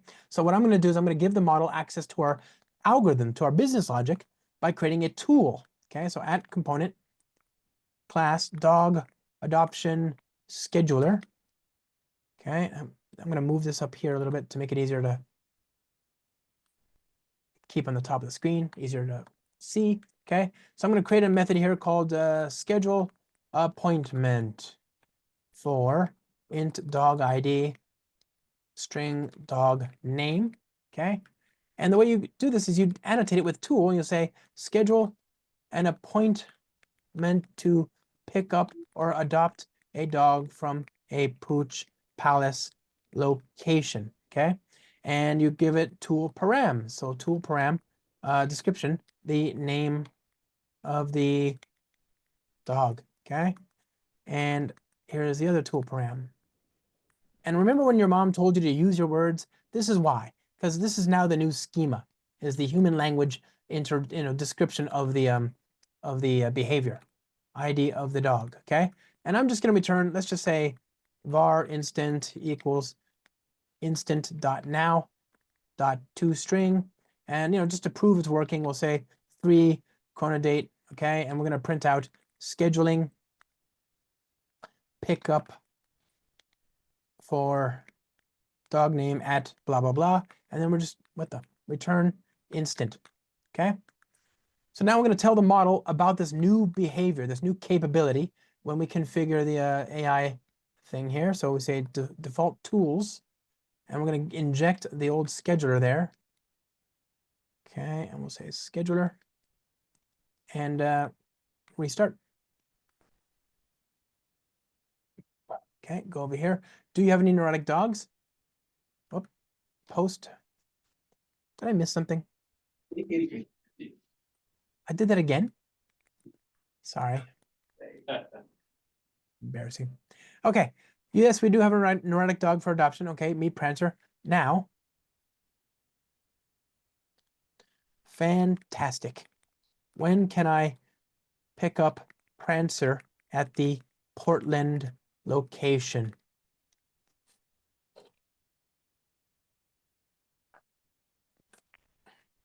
And it says I can pick him up on April 19th. If I need further assistance or details, feel free to ask. And here you can see the method got invoked, and it's the thing that produced the response that then fed the response given to us by the model. So this is great. I've got my model. It's at the heart of remember, your organization is driven by Java and probably Spring, right? Spring is at the heart, the beating heart of your organization's data and your business logic. This is the natural place to hang off AI integrations. And most of AI engineering these days is just talking to existing models via REST endpoints. There's no reason that Java couldn't be the #1 language in this space. We are uniquely well positioned to help in this world. So in AI engineering, you can see Spring AI is very rich, very comprehensive. But remember, behind the scenes, most of this is just the almighty string concatenation operator, right? Like this is not a thing for which Python is somehow uniquely or better positioned. Don't think that, don't believe it, don't listen to that. It's nonsense. So we've got this tool, and this tool is in my local Java code. Fine, this is good, but I might want to reuse this proprietary patent pending scheduling algorithm in the rest of the organization. Maybe it's key to all of our AI ventures or whatever. Or maybe I want to put it out on the web and let other people use it as well via their chat clients and so on. So Anthropic last November, you remember November, right? That was just 5-6 months ago. They announced a new protocol called MCP, Model Context Protocol. And this protocol makes it easy for AI models, not just Claude, which is from Anthropic, but any AI model, to talk to and learn about and take advantage of new tools. So what we're going to do is we're going to create a scheduler service here. And we're going to use the MCP service support and web and the config client support. I'm going to hit enter. Going to open up the scheduler zip. Okay. Same as always, go back here, import config as config server. And then here, all I'm going to do is I'm going to take that tool that I spent so long writing over here back in the assistant, right? I'm going to take that tool. Where is it? It's the scheduler. Here, this thing. This is patent pending code right here. I'm going to take that code. I'm going to cut it, and I'll paste it over here in the scheduler code. And where's my scheduler code actually? And then I'm going to export this. I'll say method tool callback provider, method tool callback provider builder.build. Okay. Tool objects, and I'm going to inject the dog adoption scheduler. Okay. There's the dog, by the way. So there's that. That's all I'm going to do to export this MCP behavior to the network. Okay. So let's start this up here. And now I'm going to go back to the assistant. And instead of having a local reference to a Java object, I'm going to tell it to draw all the tools from that service. Okay. So I'll go back over here and I'll create a MCP sync client. Okay. MCP sync client. Return MCP client dot sync MCP client transport HTTP client. Okay, this one dot builder HTTP. And what port was the scheduler running on, I wonder? 8084. Okay, so go back over here, go back over there, put that in there, localhost 8080.build. Okay, so var MCP. Now this protocol, what is the issue with this? Oh, .build. This protocol was created by Anthropic last November. We, the Spring team, the Spring AI team in particular, created an implementation of it in Java in the days following the announcement, right? So here's the assistant. I'm going to now inject that. And that has become very, very popular. It's become very widely used. So widely used, in fact, that Anthropic, the company, reached out to us and we donated at their behest the core of our abstraction to the official Model Context Protocol GitHub organization and project and effort. So the easiest way to build, let me see, scheduled. The easiest way to build MCP services is actually with Spring AI. What is the port 8084? Okay. Where's my assistant? It's complaining about something. Oh, right. New sync this, that. And is that port 8084? Did I do that correctly? LOA host, local host. Okay. Okay, so now let's try the same exact interaction again, but this time, remember, the scheduling itself is happening in a different service. So, do you have any neurotic dogs? Okay, fantastic. Prancer, that's our guy. Okay, fantastic. When can I pick up Prancer at the port and location? So now the assistant doesn't have any printout, but if we go to the scheduler, you can see it says scheduling a pickup for Prancer at 2025, blah, blah, blah. So 4/19, April 19th, that's 3 days from now. So it's worked. We've used MCP to integrate this. Now there's thousands of MCP services out there, right? That have been written in every language you can imagine. You can actually find now, I'm not kidding, I just saw a directory of directories of MCP services. So like different people have started categorizing their favorite MCP services that they've been finding in the wild, written in all these different languages, and they've been creating these web pages that are like directories, compendiums of all these different MCP services. Well, then now there's so many different directories, and I saw a directory of directories, right? We are back to UDDI and WSDL and all that stuff from WStar without any of the craziness, though, right? We don't need to deal with the schema, and the integration problems go away because the model just does it when it needs to, and it's just a lot easier. This is sort of what I was hoping we would have 25 years ago with WSStar and all that. Okay, so now I've got let me see. We've got the batch application. We got the adoption service. We got the assistant to answer questions. We got the MCP service to handle scheduling. It's time to think about getting this thing to production as we wind our little journey down here. And to that end, we need some security. So what I'm going to do is I'm going to use OAuth to lock down the code. And so what I'm going to do is I'm going to go back to start.spring.io, back to the lab again, start.spring.io, start.spring.io. Here we go. And I'll use the Gravity native image support, the web support, and the Spring authorization support, Spring authorization server support. And I'm going to call this auth because I'm great with names. I'll use the config client, hit enter, and UAO auth.zip. So this is going to be a simple Spring security application that in turn handles things like authentication and authorization, but and it's also going to provide an OAuth OIDC, right? An OIDC compliant identity provider. So IDP, yeah, IDP, right? And what that's going to do is it's going to validate and vend tokens that other services will use to mediate access. So let's talk about that. Let's just create some users. User in memory, user details manager. Don't do this in production, please. This is just an example. Also config server. So I'm going to say create that. We'll say var users equals set of, and I'll create an in-memory user here. So user dot with username jlong build dot password pw. Where's the password? I shouldn't store text like that, obviously. So I'll create a password encoder, and then you should use the password encoder to encode your passwords. In this case, I'll just do it in code here, but you get the idea. So password encoder factories. Now, Spring Security's password encoder thing is pretty interesting. There's, the times are always changing, and so the state of the art for the the kind of encoding is always changing as well. So SHA-256 was valid 20 years ago, but now it's considered widely cracked and insecure. So you wouldn't want to store new passwords with that. You might use, for example, bcrypt, right?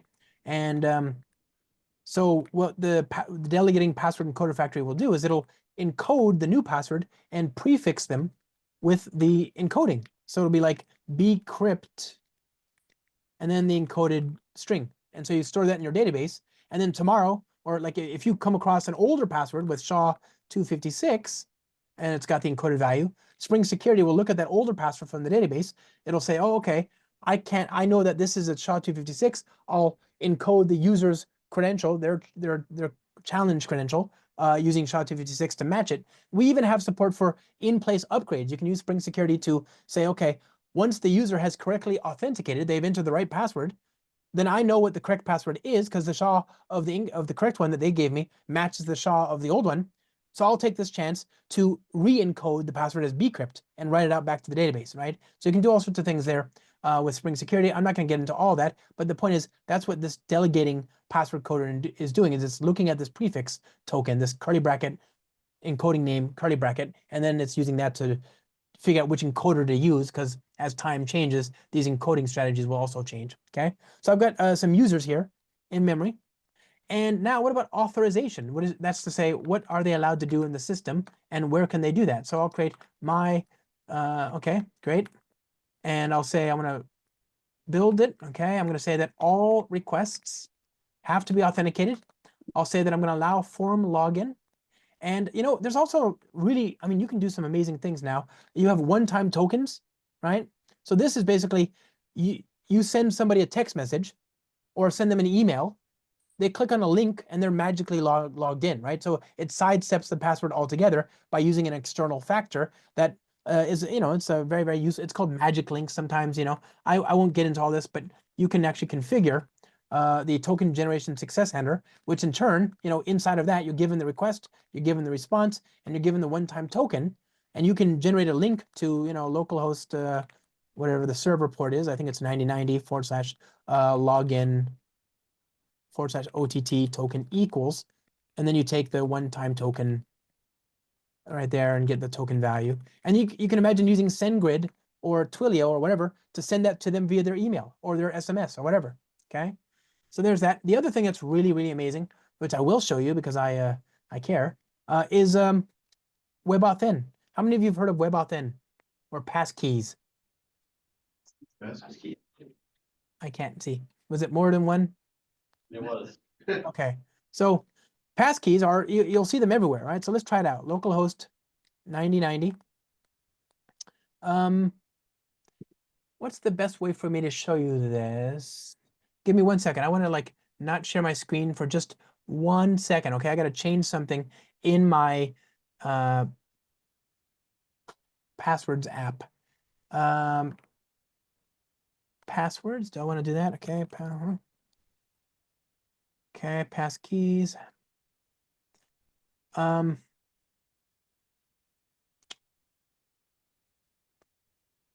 we'll do it the we'll do it the hard way, but it'll still work. Okay, fine. Here. So there we go.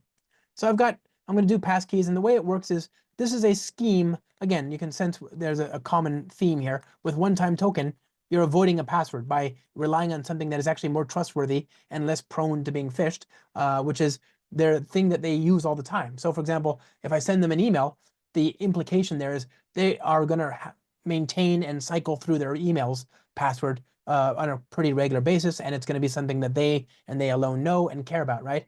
As opposed to me creating my own username and password system and them just completely forgetting about it because they only use it once every month or whatever, right? And so the idea is if they have access to their email, then they must be who they say they are. Ditto for their phone number. If you can send them an SMS, it's very hard for somebody else to get your phone number, right? So allowed origins is 9090. That's the port on which this service is going to run. The RPID is a logical name. I'll just say localhost. And the RP name is whatever you want, right? Bootiful. Okay. And that's basically it. The only thing you need to do there is to add WebAuthn dependency. Okay, WebAuthn core manually. Okay, reload that. And I'm going to create a simple HTTP controller down here just so we can try it out. Okay, so class me controller, get mapping me, string me, and I'm going to inject the current Java security printable, map that of, and the name will be that. Okay. Okay. So let's try this out. I'm going to go ahead and start the application. It should run on port 9090. Yeah. Port 9090 is already being used.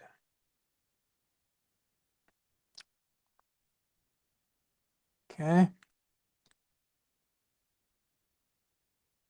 Neat. Okay. So we can see if I go to incognito mode 127.0.1 or just localhost 9090 / it says, hey, log in. Great. So log in PW. That worked, right? But now that I'm here, I can register a pass key. Okay, WebAuthn register. Okay, I'm going to say web register on my MacBook Pro. Register. And I've got a few options here. What I've done is I see you can allow the passwords app to manage your passkeys. That's what I need to do. So system general. Okay, that's this. And then autofill in passwords. So allow, so autofill.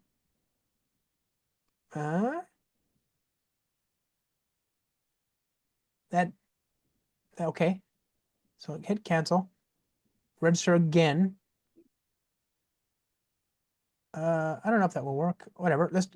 Yeah, okay, fine. I'll do it the other way. So imagine you've got the use case where you don't trust the computer. You're on the library, in a computer in the library, the famous computer in the library, and you don't trust that that's going to be secure. So you get prompted with a QR code. I'm going to use my phone. You can see my phone is up in my hand here, and I'm going to use my phone, which I do trust, which is mine. It's mine. I'm going to say save a passkey. It's going to prompt me with my Face ID here, hopefully. Okay, and I'll say passwords, hit go, Face ID, and it's registered the passkey on my Mac. So I've never entered a username and password there, and I've never given my biometrics to this computer. I've given my public key via my passkey stored in my iCloud. Now I Command Q that, Command Shift N, localhost 9090 one more time. Nope, localhost 9090. And this time I'm going to log in with my passkey. Okay. And so I can say open sign-in options, use my iPhone again.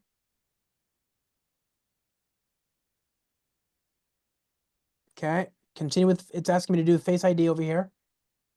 And now it says I'm logged in. So all without ever having to put my thumbprint or whatever. Now you can do that. It's because in my Mac, I have that system disabled. I don't have the ability. I can re-enable it. I should re-enable it. I forgot to do that before this call. You can actually use your fingerprint reader or your Face ID on the laptop or whatever, right? In this case, I used another iCloud device for passkeys to authenticate and give the public key to the service. But you can use a YubiKey, you can use Android, you can use anything. It works on all browsers, works on all devices, works on all platforms. So really, really powerful way to authenticate. Okay, and by the way, how cool is that? Isn't that what you always wanted? I've always wanted Face ID for my web app, and it's finally here, you know? That's neither here nor there. What I want to do is I want to now use OAuth. Okay, so that's actually, I'll come back to that later until when I have a chance to figure out what it's doing. So finally, I'm going to create an OAuth authorization server. So I'll say with, and you know, don't blink, okay? Authorization server. Okay. Okay. Good. So that's my authorization server. This is Okta. You know that giant building with the word Okta on it? That's this bit right here. That's what we just did. Or Keycloak or Active Directory or whatever. This is the OIDC part of that, right? So you can tell that it's working by going to localhost 9090, well-known OpenID configuration. And OAuth works by by having an awareness of clients, right? So I've got my clients registered here. There's a Java interface that you can use, and you can provide a JDBC implementation and so on. So if you've ever gone to like developers.facebook.com or developers.twitter.com, whatever, you can fill out all these different things, tell it about the clients, you know, the iPhone versus Android versus whatever, and tell it where you want to redirect once they've authenticated and there's a token in tow. I'm going to tell this thing to redirect to my OAuth client. which we haven't introduced yet. That'll be a gateway. So let's do that now. Start.spring.io. Okay, gateway. And then OAuth client, config client, and we're going to call this client. Okay, and then of course the web support. Hit enter. UAO client.zip. And all we're going to do here is we're going to have an edge service. This is the first port of call that's going to respond to requests coming in from the outside world. And this is a natural place to incept the token, right? So requests will come in. There's no token in the body of the request. So this this is where we're going to see the HTML that the user will see. They're going to go, oh, there's no token. They'll get redirected to the auth server, which is our OAuth authorization server. They'll be prompted to log in with their Face ID, their passkey, their one-time token, their whatever, username and password. They'll get redirected back to the client. The client will say, oh, okay, you've got a token. I'm going to now allow requests to go through. And there we'll have a token in the session, and we can make calls to our backend APIs, which are the resource servers, which includes the adoption service that we set up earlier. So this client is a great place to serve your HTML and your API and whatever else, and to create a filter chain that locks everything down. So to do that, I'm going to use Spring Cloud Gateway. Spring Cloud Gateway is a API gateway that allows you to do like Nginx kind of things very, very conveniently here. And there's several different DSLs that you can use based on the programming model you're using. If you're using Reactive and Netty versus if you're using Spring MVC and so on. So I'm going to create a proxy here using the functional style Spring MVC composition component model, right? I'm going to say everything at /** should go to localhost 8080, okay? Or sorry, 8020. And what's it port 8020? Well, I did the unimaginable. I wrote some JavaScript. So let's serve up this page. Serve.sh, okay, allow. So it's on port 8020. And I'm going to serve this from this gateway running on port 8081. Okay, so we go over here, start that up. Okay, so localhost 8081 /, and you can see it redirected. There's no, I'm not going to anything, but it wouldn't let me go without a token. Since it's going to have a token, I might as well proxy the request downwards, onwards to the downstream service, right? So I'll say filter. Okay, there you go. And you know what? I also want to proxy all of the requests to / API to our API on port 8080, right? So I'll say API / and then 8080. And since I'm doing that proxying, since I'm doing this / API / and I'm sending it to the downstream service, I also need to do some rewrites. So I'll say before filter functions dot rewrite path API just becomes that. Okay, let's try restarting that. And let's see what happens if I go here now to 127.0.0.1 or yeah, .1.8081. It's redirected me to the auth server. I'll log in here. That's redirected me back to 8081, which is trying to load data and failing for reasons. I don't know. Let's see why. View. So let's see here. JLong. Okay, what is the console saying? View. Oh, I'm going to do the unthinkable again. Loading Chrome on purpose. Okay. Okay. View developer tools. Okay, what's the issue? / 8081 / me. Oh, it's looking for a me endpoint. Right. So remember that me endpoint that we created in the auth server?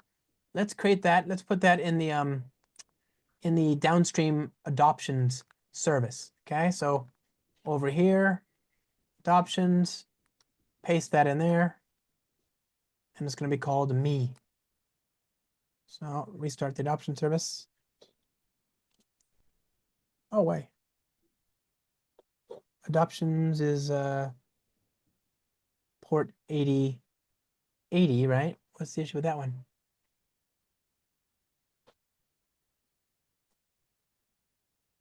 What port is this supposed to be starting on? Oh, 9090. Okay, that's the gRPC stuff. So we got to figure that out. I got to figure out why it's suddenly starting on port, whatever, 9091. There you go. Okay. Okay, so now go back to the browser. There you go. It's saying, here's the dogs. Why doesn't it have the that? It's saying API me doesn't exist. So what's the issue with this? Oh, principal is null. Did we reinstate? This is the question. Did we reinstate the resource server? Okay. There's that, Command Shift I, reload. That resource server is a filter. So you got three things going on here. Let's restart that. There you go. So you've got three things going on here conceptually. You've got OAuth IDP, that's the auth server. You've got front-end user-facing HTTP, HTML pages. That's the OAuth client. That's our gateway, right? And then you've got back-end REST APIs, which are called resource servers, right? And that's the adoptions endpoint. The resource server has a filter that says, hey, token, yes, no. If yes, you're allowed in. If no, reject. OAuth client has the same filter, except it's got one extra thing, which is if you don't have the filter, I'll redirect you and I'll handle negotiating the redirect back and forth until you do have a token. And then this is the Spring authorization server that vends and validates those same tokens. So you can see that in the case, there's actually a discussion here in the config. There's a story to be told. We've got the client in the auth server. The client itself is saying, hey, I'm going to act as the same client. So this is the client, this is the client perspective of acting as a client to the authorization server. And then the backend API doesn't need to discuss anything to do with client. It doesn't know about that, but it does know that it has a token. And if that token isn't valid, it needs to validate it. So it knows what the resource server is, which is the auth server running on 9090. So that whole thing is happening behind the scenes. And the result is I go here, I've got some simple JavaScript. The JavaScript in turn is talking to /API/me and /API/dogs. There's no handling for JWT tokens here. Don't need to. There's no CORS logic here because there's no chance that this page will ever be seen until you have a valid token. So this makes your SPA code a lot simpler. I'm just using JavaScript in one little HTML file, but the concepts are the same. And now, finally, I think it's time to talk about getting this adoption service to production. And I want to belabor the point. There's two things you want to care about. First is, how do you get this thing to go as fast as possible? Obviously, Spring and Java are super fast anyway. One really great way to do that is to make them even faster is to use GraalVM native images, okay? So GraalVM native images, I'm going to run this compilation behind the scenes. That'll take a little while. And what that's going to do is it's going to use graalvm.org, which is an open JDK distribution, and it'll turn it into a native image, right? That native image is an operating system and architecture-specific native binary. It only runs on Mac, or it only runs on Linux, or only runs on Windows. But it's going to throw away most of the code that's on the class path and only keep that which you actually need to run the binary. So the resulting binary is much smaller, both in RAM and startup time, compared to what you get if you ran it on the JRE, right? And I mean like an order of magnitude sometimes faster and smaller, right? This program will probably be 100 megs, 200 megs of RAM, and the whole binary, including everything from the JRE, is probably in that same number of RAM megabytes as well. So you go here, target, du-hs adoptions. There's a native binary, 119 megs of space, right? You don't need a JRE anymore. This is self-contained. Start that. Oh, it's the port is already in use, right? Stop that.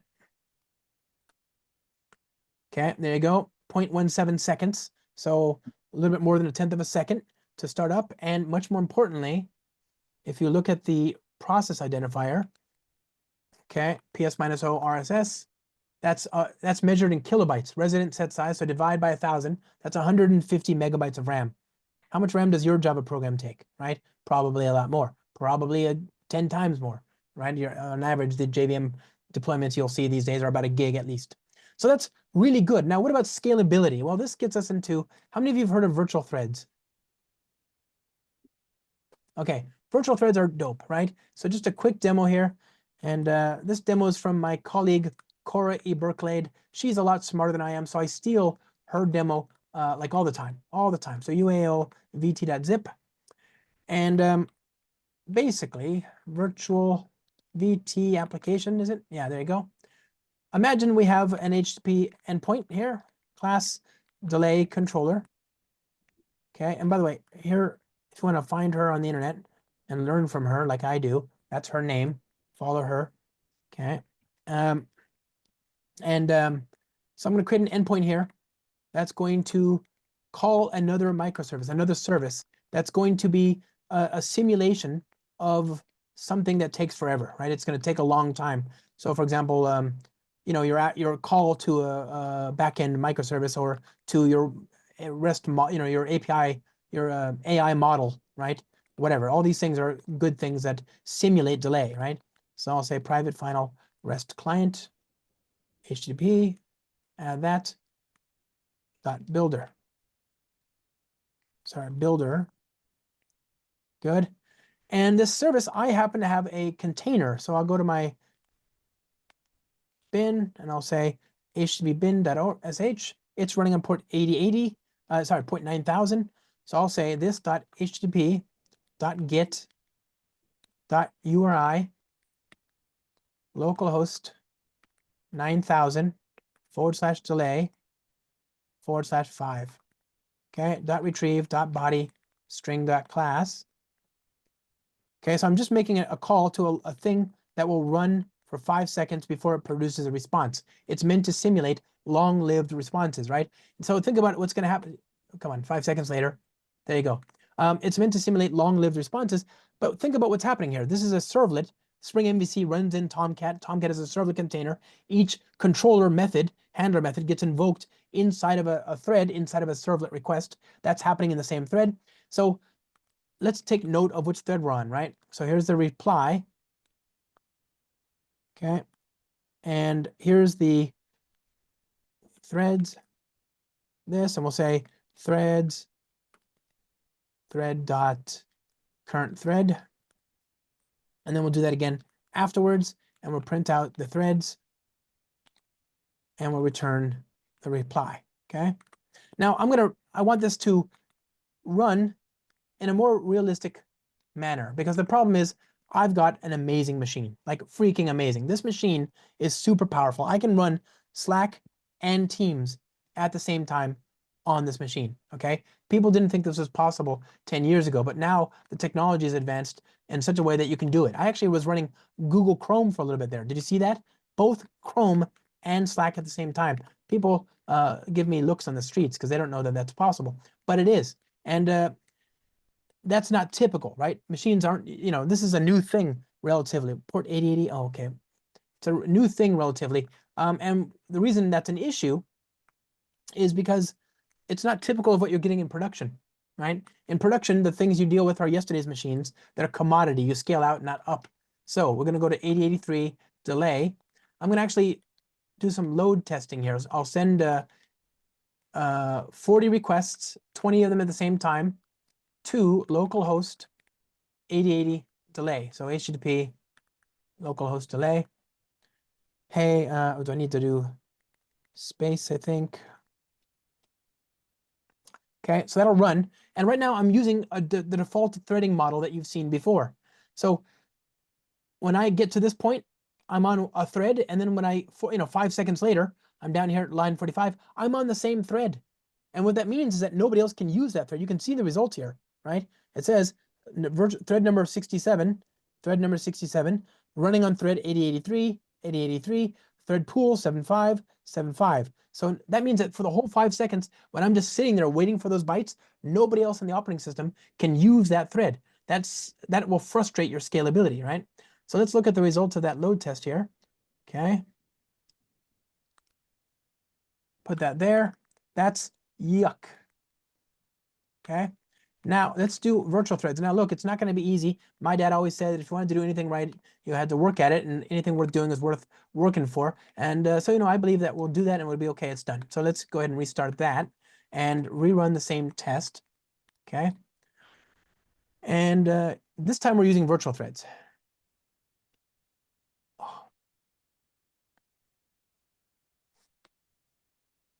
Okay, here's all 40 responses. And let me get rid of the latency distributions because, well, no reason, but easier to see everything. Okay, so with virtual threads, the total time was 10 seconds and 10.2 seconds. Without, it was 20. So I made 40 requests. I've only got 10 threads. If I made 40 requests, if I made 20 requests at a time, then 10 of them would have to wait, right? They have to get in line. They have to wait for a chance to get on a thread to actually execute because there's only 10 threads. It's a thread starved system, right? And let me get rid of that. Get rid of that. There you go. So 10 seconds with virtual threads, 20 seconds without. It took 15 seconds for the slowest request to get processed without virtual threads, but it only took 5 seconds, which is about right, 5.2 almost, with virtual threads. Because remember, it's only a 5 second, it should only take 5 seconds, right? If we had infinite scalability, then it should be 5 seconds and some change, and that's it. But this is 300%. That's terrible. The fastest request, which again, ideal conditions, somebody got a thread, 5 seconds. That's what it should take, 5 seconds per request. The average, therefore, was about 5.1, whereas over here, it's 7.5. The fastest, by the way, over here and over here, about the same. So under ideal conditions, when there's only one request and there's 10 threads, then they're both going to be about the same in terms of speed. But where it really matters is when you start adding load and you start forcing contention for a limited pool of threads. With virtual threads, you get almost double the number of requests per second, 3.9 versus 1.9, 2 full seconds more. So better than double, right? This is free scale. This is just Oracle and the OpenJDK community giving you free scale. So that means you can either decommission a server or handle double the load just by upgrading to Java 24. It's free. Just upgrade. Okay. So with that, my friends, hopefully you've got an appreciation for some of the things that we're working on in the Spring ecosystem. Hopefully you learned something new and you can kind of see a future where this stuff is applicable to you. I'm hoping you learned something new today. Show of hand, who learned something new? Anything, just one thing. Okay, then my job is done. I appreciate your time and I'm happy to answer questions, including, oh, okay, wait. Let me see if I can, hold on, this guy is here. Josh's iPhone camera.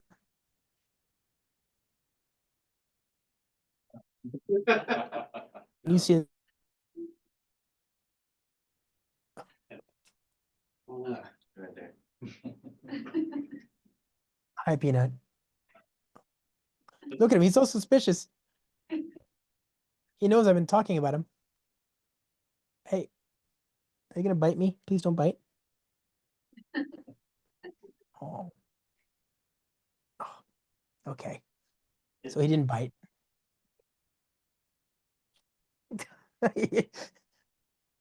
He like you can't. Okay, let me see. If I pet him, well, so I'm gonna take my hand away. Now he comes back and says, "Okay, keep petting. I'm not done with you." Oh, this dog.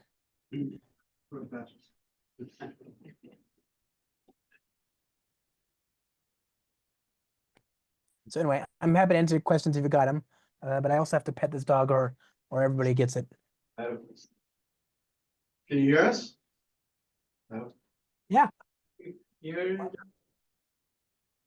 Can you hear us? Yeah. What was the question?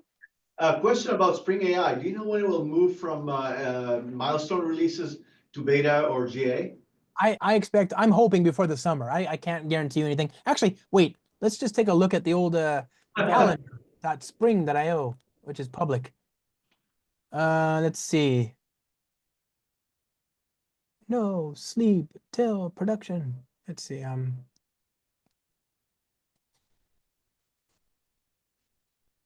Let's see. Spring AI 1.0, according to calendar.spring.io, right? Which you can go to, it's public. It says May 20th. Okay, that might slip a little bit, might be a little bit ahead, a little bit of last. I don't know, but my understanding is that we want to get this out before Spring Boot 3.5, which comes out May 22nd of this year, right? So next month, actually, a little bit more than a month from now, both should be GA if this calendar is to be believed, which is probably a good bet. But also, things keep changing. That's the other thing, is it's not our fault. We meant to have Spring AI out like a year ago, right? But you might have noticed the AI community has not done a good job of just sitting still for a little bit so we can release something, right? I blame them. It's their fault.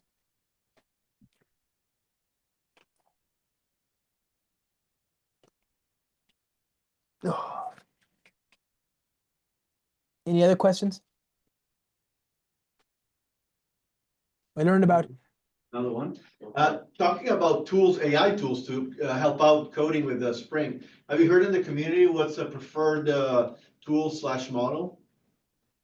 no. At least in the last So, week. I mean, it changes, right? I heard what's that? I guess yesterday, right? Chat OpenAI just released a 4.1, which Yeah. is actually better than 4.5, which already came out. So, huh? Um, apparently 4.1 is newer, even though they released 4.5 a little while ago. And apparently 4.1 is actually optimized for code, so that might be interesting. In the we've got Junie. Have you tried in Junie from IntelliJ? It's the Well, agentic coding assistant he was for IntelliJ. You've got Devox Genie from my buddy Stefan Janssen, the guy who created Devox. He's got his own IDE plugin thing for coding assistant, and it's built. He just tweeted yesterday. He built an MCP service on top of Spring AI for that. Obviously, there's Copilot, and there's what's Amazon's thing, Amazon Q, right? So it just, I don't know, it seems to change. One thing I will note that is, Spring has been really good. It's if you want to do code-based and IDE Copilot like assistance, Spring is really, really good here. And the reason it's really good is because people used to make fun of us, right? You've heard the meme, right? Abstract singleton proxy factory bean. It's a whole sentence in a name. And guess what that means? That means that the LLM models, which are good at reading words, have a very easy time navigating our code base, right? Because the names are so descriptive. So it's actually been very, very easy to get good code responses there. But yeah, I don't know what the state of the art is. I'm using IntelliJ's default thing. I'm not using anything besides Junie and or IntelliJ's idea assist thing, right? And you can see it writes half my code for me these days. It's smarter than I am already, which is it's a low bar. Okay, don't nobody say anything, but yeah, it's amazing.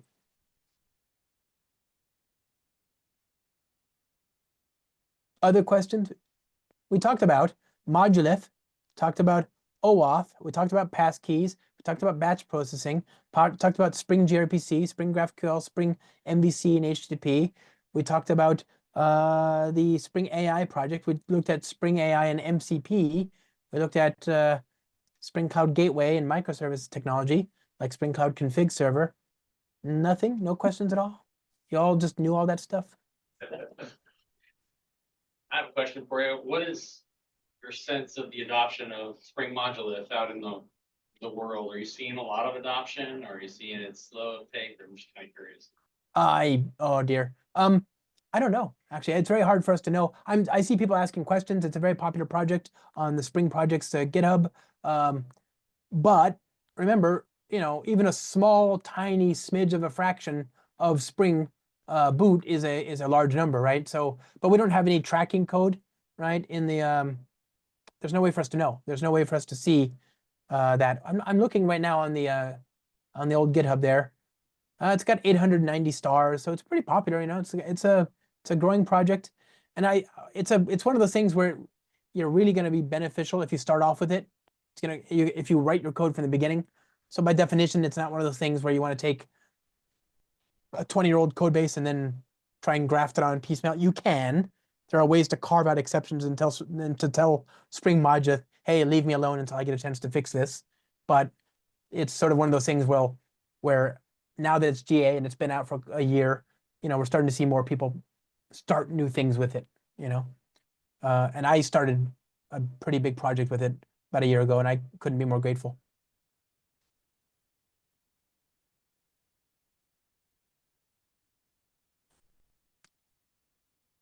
Oh, well, darn.